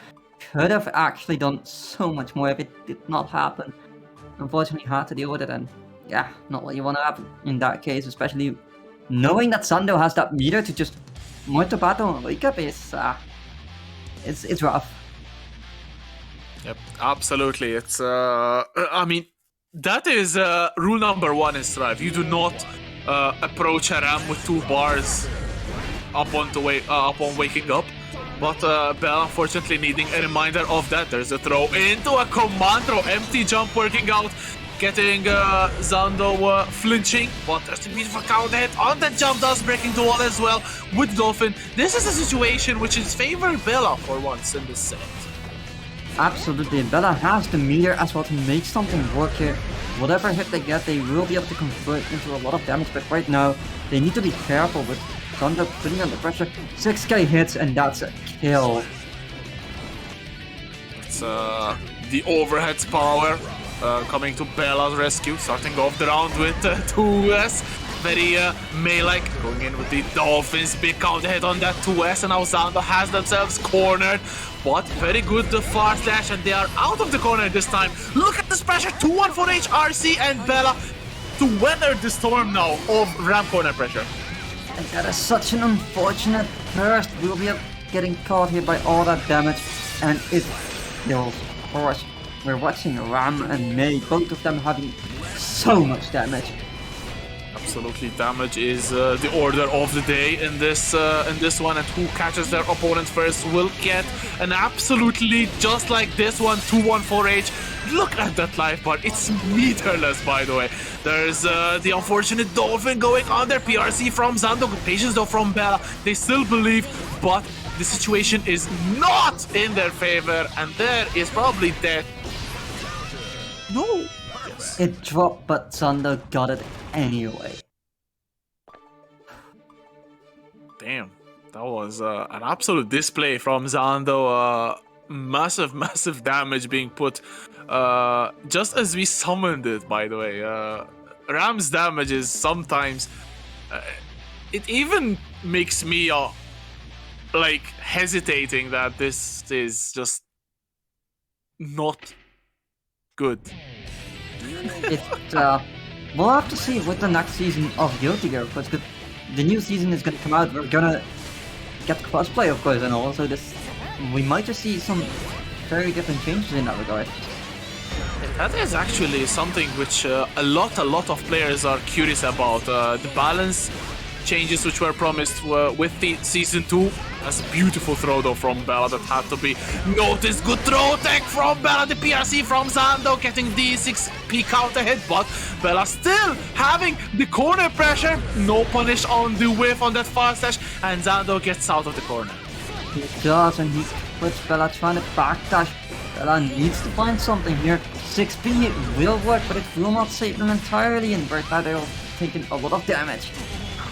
Going to make even more Mortal Battle, just not enough to kill. However, Bella 1 bar of tension. Beautiful jump plus once again from Zando. Setting up that point in this one. Will Bella be sent crashing away from the tournament? Look at that dash from Zando though, catched by Bella. However, big 6p locked in the corner, and Zando is already at 50%. Definitely, and Bella has a lot of meter as well, but Rekka doing a lot of work for Zando here. Will be able to keep Bella in the corner right now. Just need to keep the pressure going. Burst from Bella coming out to save himself and hopefully find a way out of the corner. There's the RC getting the cross up with jump to H, and now Zando gets caught low. 5H, there's a bounce counter hit, still not enough to kill, but the trade with 5p favoring Bella. Going to round number 3. Will Bella be able to still live on? Big counter hit on that feet. 5H forcing the burst out of Zando. Speaking of counter hits, there's the jump slash counter hit. What a backdash from Bella, and now Zando's in the corner. He's in the corner, and unfortunately the ball is broken too early. Got the stick just a little too early. Could have done so much more if he did not have that, but of course still quite a bit of damage has been applied. Zando pulling out the Rekka, just classic. Gets the throw as well. Both of them having quite a bit of meter to work with here, so anything could happen. 1 bar of tension for Zando, nothing for Bella. Oh, 2S just barely whiffing, and the double Dolphin from Bella, ensuring that they are not eliminated from the tournament just yet, and Bella will live on. It's 2-1 for Zando, but Bella definitely making some good adjustments. Reducing the jumping, which was characterizing the first 2 games from the Belgian. Perhaps maybe some good adjustments coming in from the Belgian. We'll see if this will actually have an impact on the match, or Zando just closes the set out in the next game. Exactly. We will have to see. There's definitely some adjustments on Bella's side. So we'll have to see if Zando can adjust to that again and fight back, or if Bella is going to take a reverse 3-0 here. Will definitely be something to watch, but there's a big counter hit again on the Dolphin, forcing the burst out of Zando, only to run straight into another 5H counter hit. The situation is a little bit dire in this round. 1 bar of tension for Bella, there it is spent. 6H OTG, more Dolphins. Zando, barrage of Dolphins, can do nothing against it, and Bella gets another round. Yeah, Bella activating their stand, Steve Ward coming right out, but of course Zando is not one to be deal with that. And it just saw some swords left, right and center, breaking that wall, getting the positive bonus here. Right, blocks from Bella, but the fast RC catching them, flinching, and now it's potentially, or no, it's not potentially, it's mortal battle time. Breaking the wall with a perfect. Zando makes a big statement just in time for set point. But this experience from Bella, and Zando catches a big hit, and this will be massive damage. It will be. Bella still having burst on the table. Just need to find a few good hits, and this could be an incredible difference in how it's gonna go. But of course, Zando is not letting it happen, and the battle will save them from that 6P and the 2-1 for H. OTG does it. Oh, that was so dirty from Zando. 2-1 for KPRC. Bella thought, oh, an opportunity, only to see the mortal battle straight into their face. 2-1 for HOTG for good measure, depleting any pixel left on that live bar, and Zando will move on in the set. Unfortunately, Bella will be sent out of the tournament, but that was a sick set. Damn, though, the damage of these two characters is just unbelievable. It really is. It's one of those things that categorizes like a few of those characters. It categorizes Mei, Ram, Nago, and Sol especially. Those characters, if you talk about damage, you have to talk about them because they do so much damage. Maybe a little bit too much, honestly, because it's just... No, it's fine. If anything, give us back the old overhead kiss, thank you. No. Yes. No. Yes, give me my old air combo, thank you. Okay, give Ram the command or the Chad and Exart, which I don't know how it looks, by the way. Fine with that, but buff Beach Ball and give us the old overhead kiss. That's all I want. I don't care if you nerf my damage a bit. I just want the old overhead kiss. What is up with Beach Ball, though? It's a good Oki tool. Oh no, have you seen in Exart? It was 10 times better. In Exart, you can bounce the Beach Ball after it's thrown. No. Yes. No. I mean... Okay, it's one of the worst moves in the game. First of all, I don't believe it. Second of all, she doesn't need anything else. She's me. She can kill you with... She can blow on you and she kills you. She doesn't need it. She definitely does, but what we also need is this matchup right now. Xin and Zando coming right at you, and immediately both of them choosing violence. Indeed, that is the only way that this will be sorted out. And Xin, ooh, big jump H whiff, trying to paint the burst, but that only results in Zando getting a massive counter hit. Look at the life bar, it's almost gone. Xin, though, sitting on 1 bar of tension, they could definitely make good usage of it. Definitely, and they will with a mortal battle. It's a good way to end though.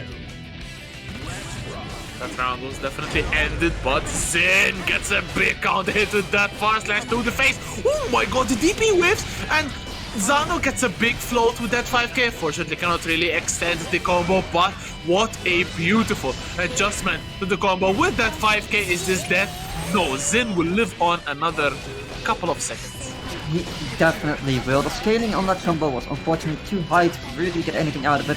And now Xin is making sure that he gives all the time he can with the opportunity that he has, but it doesn't matter. Back throw coming at you. Dirty Zando using the Wake Up Super PRC tech and debunking anything that Xin was throwing at them. Wake Up throw, and yeah, that is all she wrote. 1-0 for Zando immediately. Yes, I agree with Crema Catalana. I hate the wake up super PRC. It's just unfair. Well, what if we just Orca on wake up and then we, you know, we just do all your life in one hit? It's fine. That neither, please. It's like both Ram and Mei having such a strong wake up reversal secret is just actually kind of crazy. True. They definitely don't need it. But they also do. But also, that is not the match we're watching, of course, so we'll have to deal with Xin having a wake up DP that he can use, but is it a smart thing to use against Ram? I would not know. Do you, however, Rexus? I don't know, honestly, but I do know that right now Zando is under a lot of pressure to 1-4K though the trade, favoring the Ram player, but Xin still dashes up forward and continues the pressure, gets the wall stick straight into 6H wall break, and now Xin will have positive bonus, which is so scared, but she baits out the Mortal Battle. Beautiful stuff, but the Bears saving themselves from the super. Yeah, definitely unfortunate. I could have held back a little more to block the burst and then do the super. However, Zando found the right time and will be getting it here with the Rekka. Good stuff from Zando, who will get another round on the board. Good block from Xin that was so scared that Jump Slash could have done so much damage, but the grounded slash will do this time. Look at the damage! Now do them someone other than Chip, you know? Oh my god, the mix, the left-right mix-up from Zando. One single hit is all that separates Xin from losing a second game. There's the PRC. Will he get chipped out? There's no meter left for FD. Finishes the Rekka. Zando thought that would kill, but Xin still believing in it. Going forward, and now will get a wall stick. No, not enough. And now Zando is the one who has to FD. Beautiful stuff from Xin. Yeah, Xin is putting so much pressure on, but it does not matter. Just like that one stray hit was all that was needed. Xin on literally just that one pixel, and he could not take it, unfortunately.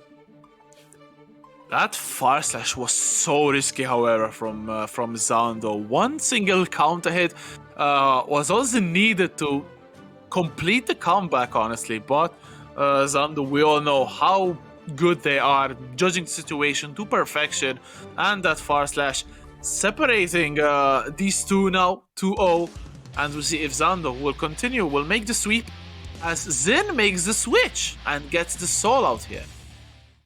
I mean, yeah, he's finding his one way, as we call it, but of course, this is still a very difficult match in general. Like, yeah, Soul has possibly more neutral pulls, but at the same time, Ramatal Sword they're kind of big. They're very big and do even bigger damage, but speaking of damage, there's Ziraka. Now Sol has to defend in the corner. There's the 5k PRC jump cancel mix up into 2-1 for H, breaking the wall, and Sol is not working out very well so far. Yeah, no, this is looking rough. Zen has to find a way to make this one. He gets the counter hit there, only got, and will be able to bring him all the way to the corner. Volcanic Viper coming in there, and that's a nice bit of damage done there. Alright, Signs of Life from Xin. Sol catches the backdash with 6S. Oh my god, perfect. This time from Xin, replying in kind to that first round. And again, this is set point for Zando, starting off with a massive counter hit on that far slash.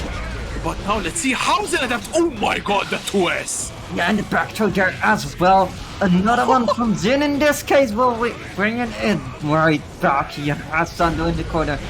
Can he keep him right there? First coming out to help him with that.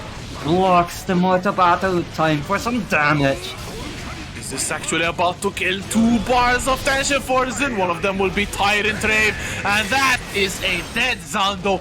Damn, the soul from Xin looking clean. That's what you want. That's what you need. Just kill the run players. Hey! Not cool. Yeah, but that was definitely cool from Xin. That first round was shaky as hell, but coming to grips with the character. Second and third round were quite comfortable for Xin.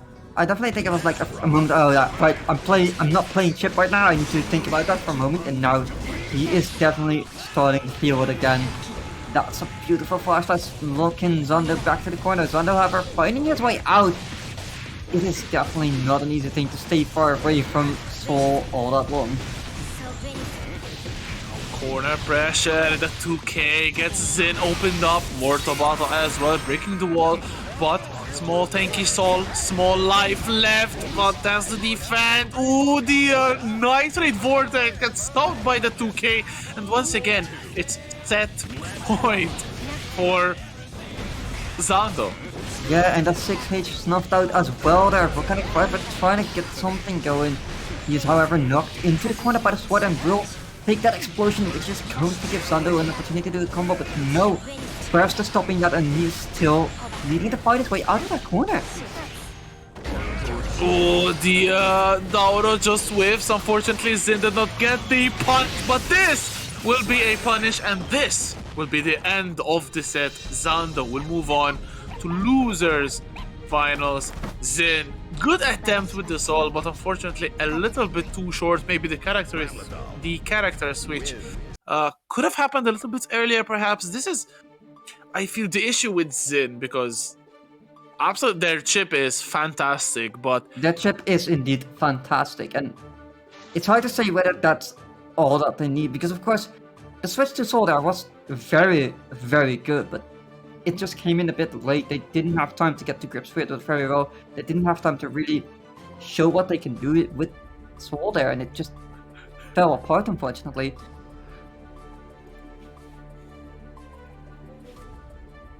It's, you know, what also fell apart is your camera. Very nice stuff.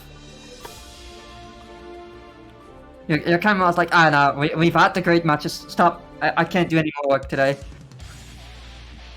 hello, can you hear me? I can hear you. Hi, Raksu.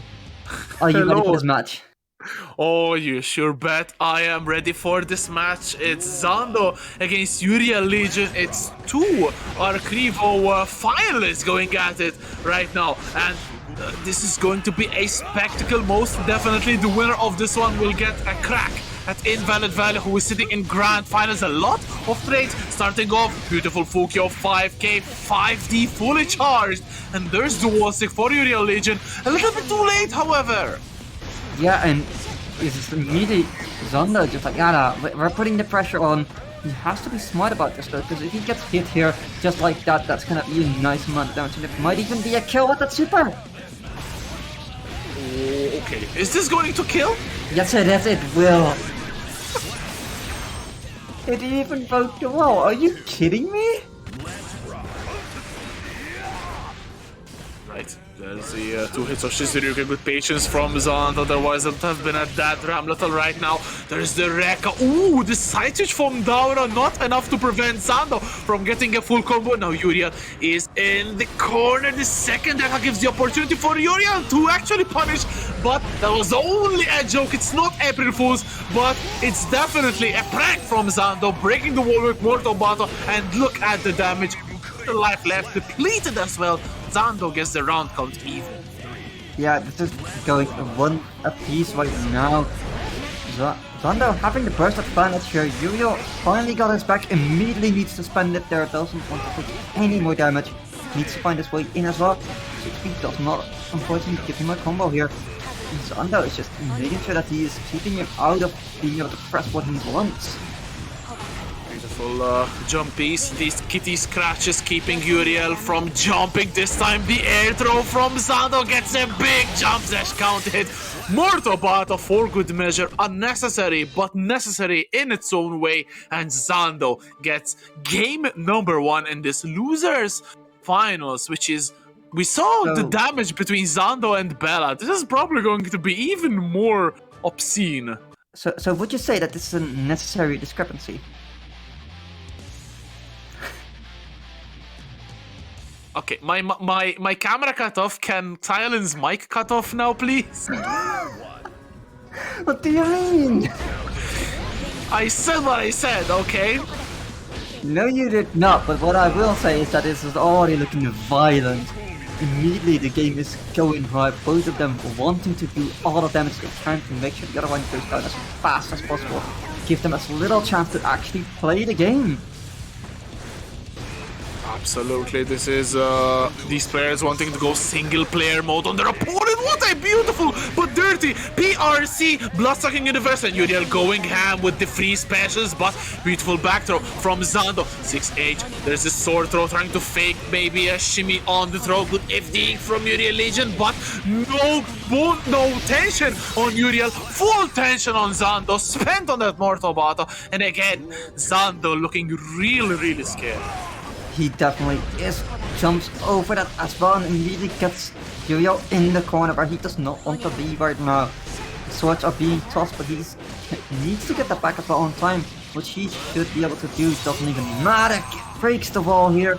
Calls for the bonus. He is going to be able to put on more pressure. First comes out from Uriel as well. Has so little chance right now. Good defensive jump slash from Zando, pushing towards the corner with that Reka, the positive bonus. Used so well from the Israeli, but Zando manages to corner themselves up. What a throw from Uriel Legion. There's the jump slash, counter hit, and following Zando into the corner. He's gonna pop that. FD will not help at all. Run up, throw, 2-0 for Zando. Yeah, no, that's just... Even if he could hold FD longer, there was nothing he could do there. He was going to pop, and that was just it. Like, that was the moment that Zando now, I just need to do this one hit and you die, no matter what. No matter how much meter you have to FD, I can just go in for the throw and get you. Yep, and that must feel so unfortunate and ugly if you're the Nago player. Like, you can hold FD all you want, it's not going to change a thing, honestly. But unfortunately, there's the drop from Zando, only to reset with another big counter hit. The 236H clipping Uriel Legion. Mortal Battle again, and look at the massive life lead. Just 12 seconds in. Dash up 5 feet to perhaps bait anything from Uriel Legion, who is now sitting in the corner and slowly being chipped out here. Yeah, chipped out for sure, and that risk gauge was so high. Anything that would have hit him there, but it's just done so much more damage. He really needs to find a way, but the bite misses, and that is an opportunity for Zando to go in. He can bring the damage in, he just execute him in the corner, but he half jumps over the Beyblade, but Uriel is not letting that to be the end of him just right now. Oh my god, again Zando with that FD falling faster and crossing Uriel up to 1-4H to break the wall, and it is again dire straits for Uriel Legion, but big 2H counter hit. This is the start of a comeback. The burn come out for Zando, so little less resources, sending in the clone, but what an instant block on the Reka. Uriel can burst all day one, but Zando has it calculated and has the game on lock as well. Very quick 3 games for Zando. Is that actually game number 3? It actually is. And to be fair, you have to consider both of these players have been sent to losers by invalid value. Both of them want to go back for blood. It just seems that Zando has found his script and he's like, oh yeah, this is the moment where it says finds blood on Uriel, goes back to fight invalid. I think that's what the script says right now. Like, that's what it's looking like. So, are you ready for this? I don't think I am, actually. It's going to be the run back, and now Zando is on a roll, and Invalid Valley has been chilling a little bit in Grand Finals for a solid 30-40 minutes, I feel. So hopefully they have not cooled off, because Zando is definitely hot as hell and gunning for the Nago that is Invalid Value. This is going to be an amazing show again. It's a run back from winner semifinals, starting off with 6P from Invalid Value. Yeah, and of course, Zando will have to, of course, get the reset to really do anything in this case, which, considering how it has gone before, it was incredibly close, but now Invalid Value finds the hit there, will be able to get him into the corner. He pops unfortunately, and this is a chance. Zando needs to do a lot of damage.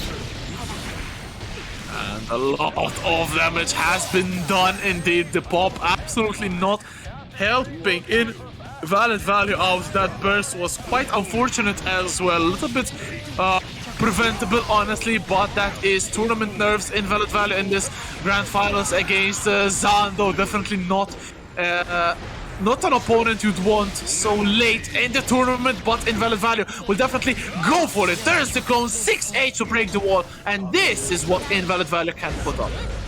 This is what he wants right now, of course, but he needs to not give Xander too much opportunity. Once he will give him some time, he gets the throw, and that's all he needs to kill. He put himself back in there, and he is going to go gun blazing right now. Sword is out, of course, but he needs to find his way. But gets the counter, does not get anything out of it, unfortunately. Zando, however, gets something out of that jump. H counter hit, pushes up the girl towards the wall as well. 2-1 for H, and again, big life lead for the Israeli. Beautiful spacing as well. I don't think this is enough to kill. Ooh, beautiful use of Calvados. This is the best super to deal with scaling and guts. And Zando definitely very, very optimized RAM. And that kills Zando, going one game up. But this is the first set of Grand Finals, so Zando needs to win 2 sets in order to win Grand Finals. Yeah, no, this is going to be a long one, I feel, no matter how you look at it. Considering the first one already went back and forth, we can only expect to see more of that, which I am looking forward to. Also, it's not fair, shut up. It is. Stop reading chat. Stop typing in chat! Okay, we need to comment on the action. Oh my god, again, the IBs from Zando. And going low this time. Oh, big counter hit though on that 6p. Beautiful burst bait as well. And now Invalid Value is on a roll. He definitely is. He needs to be a little bit careful here, knowing that Zando can just as well turn the tables. He has the damage right now. Just that little bit of life needing to be done right now to get the kill. Zando gets that throw, does not get to the ending of it.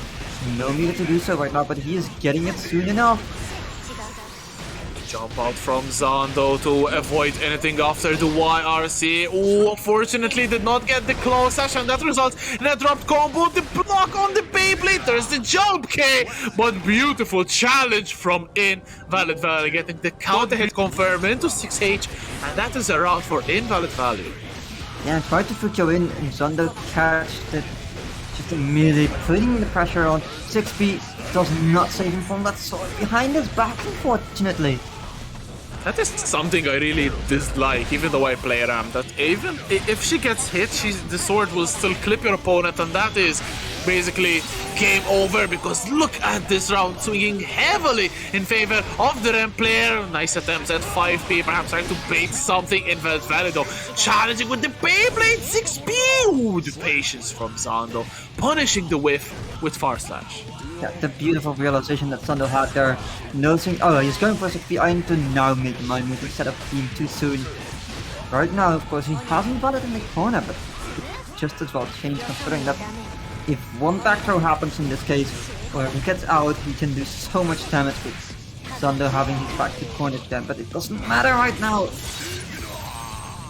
RC getting another hit at the corner, perhaps not optimal meter usage, but there's the sword throw. PRC catching Invalid Value here, another sword throw, the burst!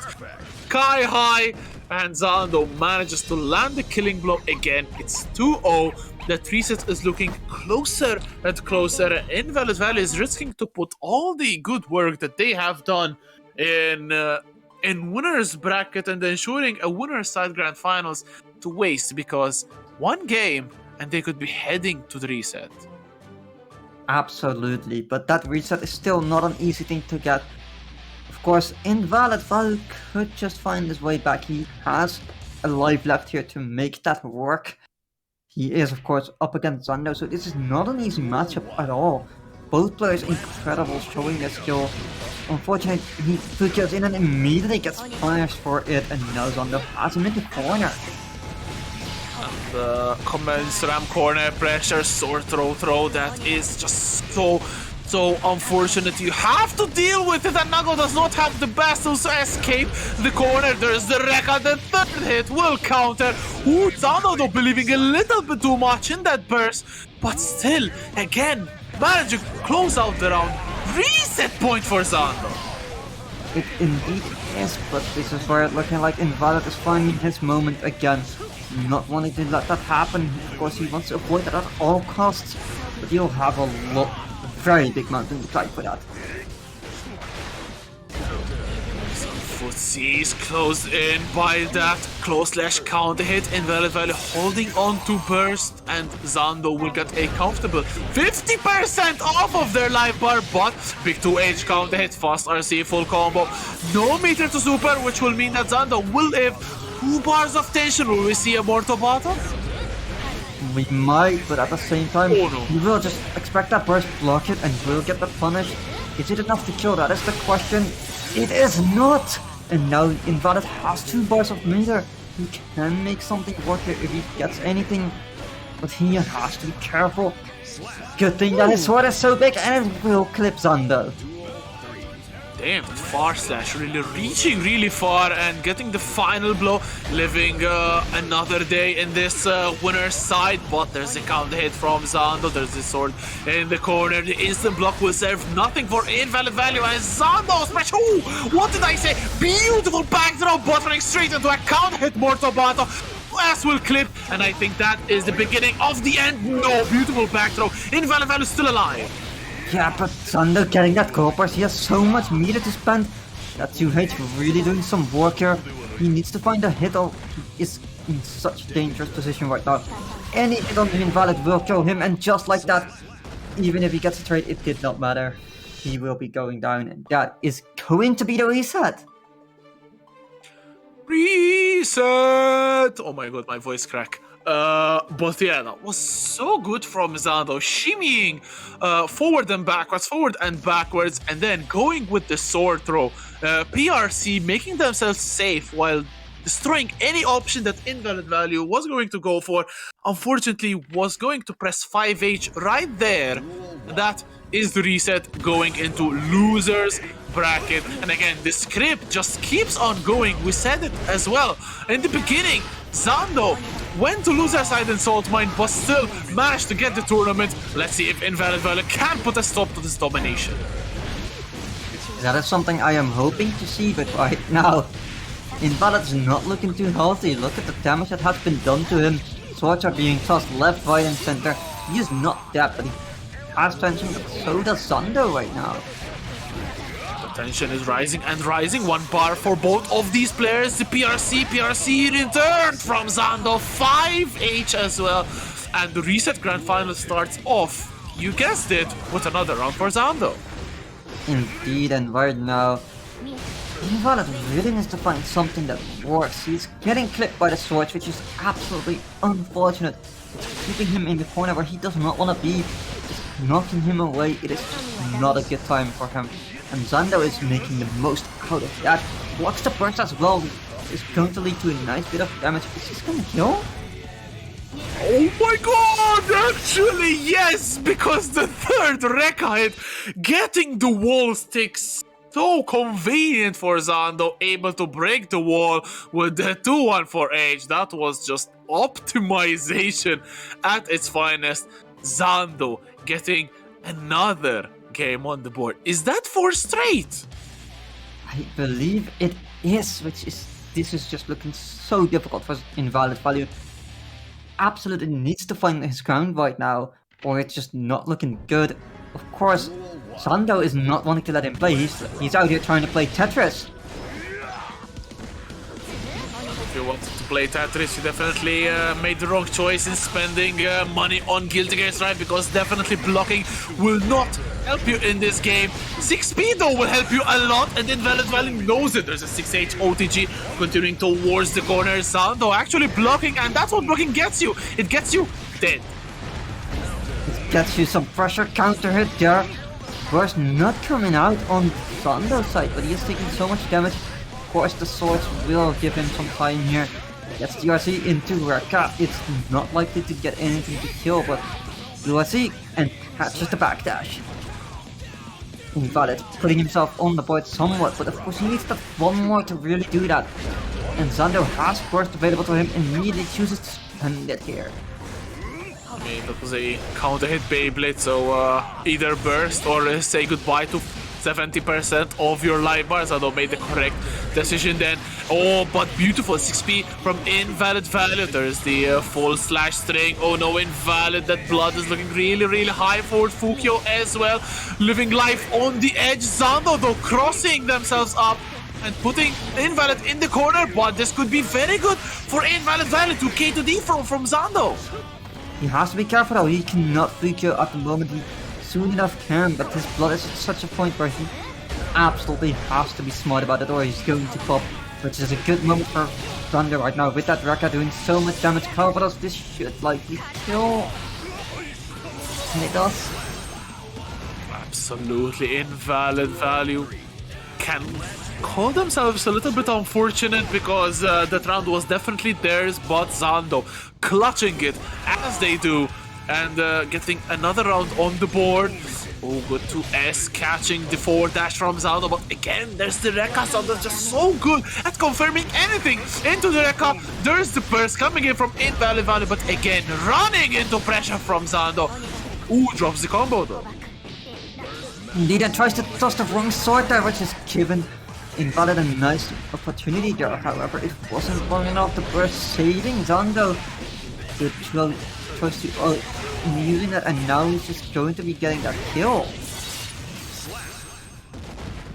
Kill indeed, and again, 2-0 for Zando. 5 games straight. Invalid Value has not been able to put a single dent in the armor of Zando, and 1 single game is left for Zando to win yet another SaltyEU tournament. Ace, Yeah, please change the I script. think Zando has downloaded the plot armor here. Zando has downloaded SaltyEU. Sure. I mean, plot armor for sure. SaltyEU, I am not quite sure because he has taken some damage, but of course it could just as easily change. Verix in chat. Get in this tournament, Verix. Let's give Zando a challenge. Oh, beautiful 6 though from Invalid Value. And there's the burst though. And Zando, oh my god, 2-3H, 2-3-6H, excuse me. And just like that, Zando regaining the upper hand in this. Yeah, he indeed is getting the upper hand. Mortal Battle to do that extra damage, get the heart knockdown, get that positive bonus. 5V landing, and that should be a kill, isn't it? It is. No, it is not! Oh, little late! YRC is Invalid Value able to do the comeback!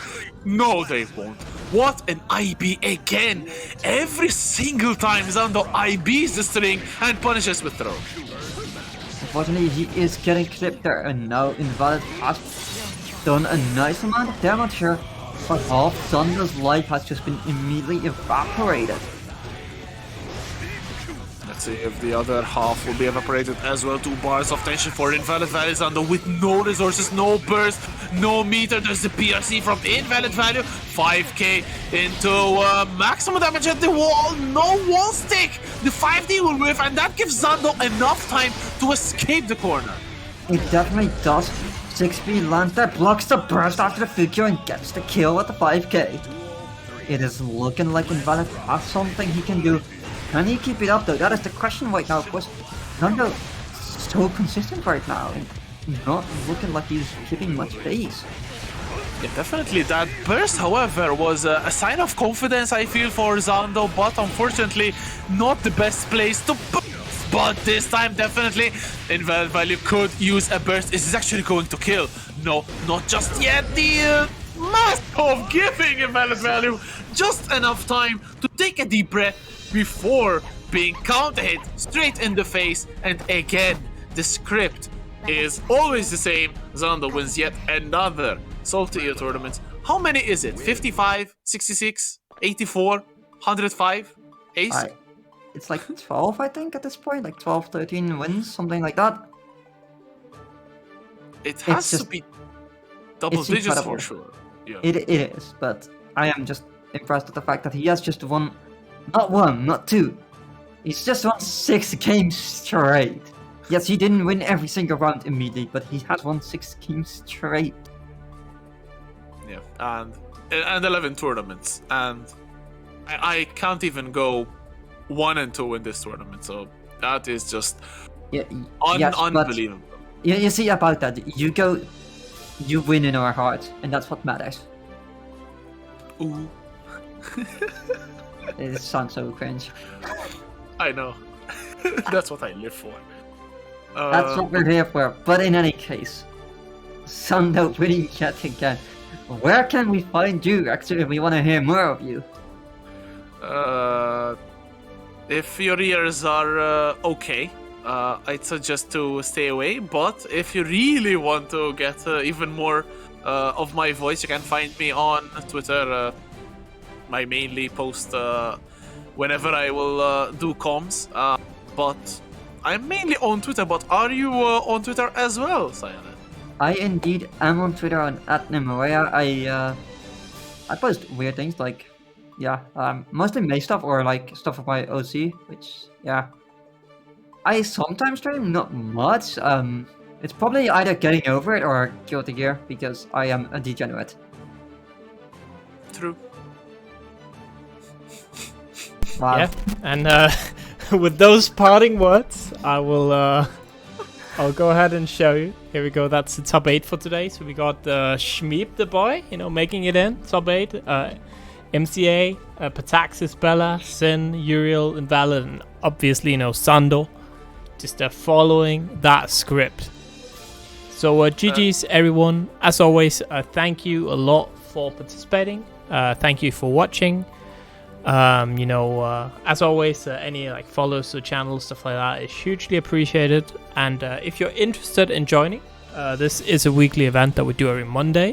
You can hop on over to our Discord, where we also organize other tournaments such as KOF 15. We organize Blaze Blue CF. We organize DBFC, and sometimes some other stuff. So it's real good. Anyways, I feel like, let me just see if he is still online here. I feel like we should go ahead and raid Invalid Value, and then everyone be nice and say hi and give some encouraging words, because that was really, really well played today. One of the few players to actually beat Sando. I know he lost in the grand finals, but he still knocked Sando down to losers. Hell yeah. You better stay online, Invalid, okay? I'll kick your ass if you go offline. Swear to God. You definitely do not want to face Isaacson. A very scary Axel. Bro, I won a match in KOF against almost a top player, okay? On stream last time, so don't see me in KOF if anything, I guess. Well, that's gonna be it. I'll see you guys tomorrow. This BBCF, obviously hosted by Dave, and yeah, GG's. Bye.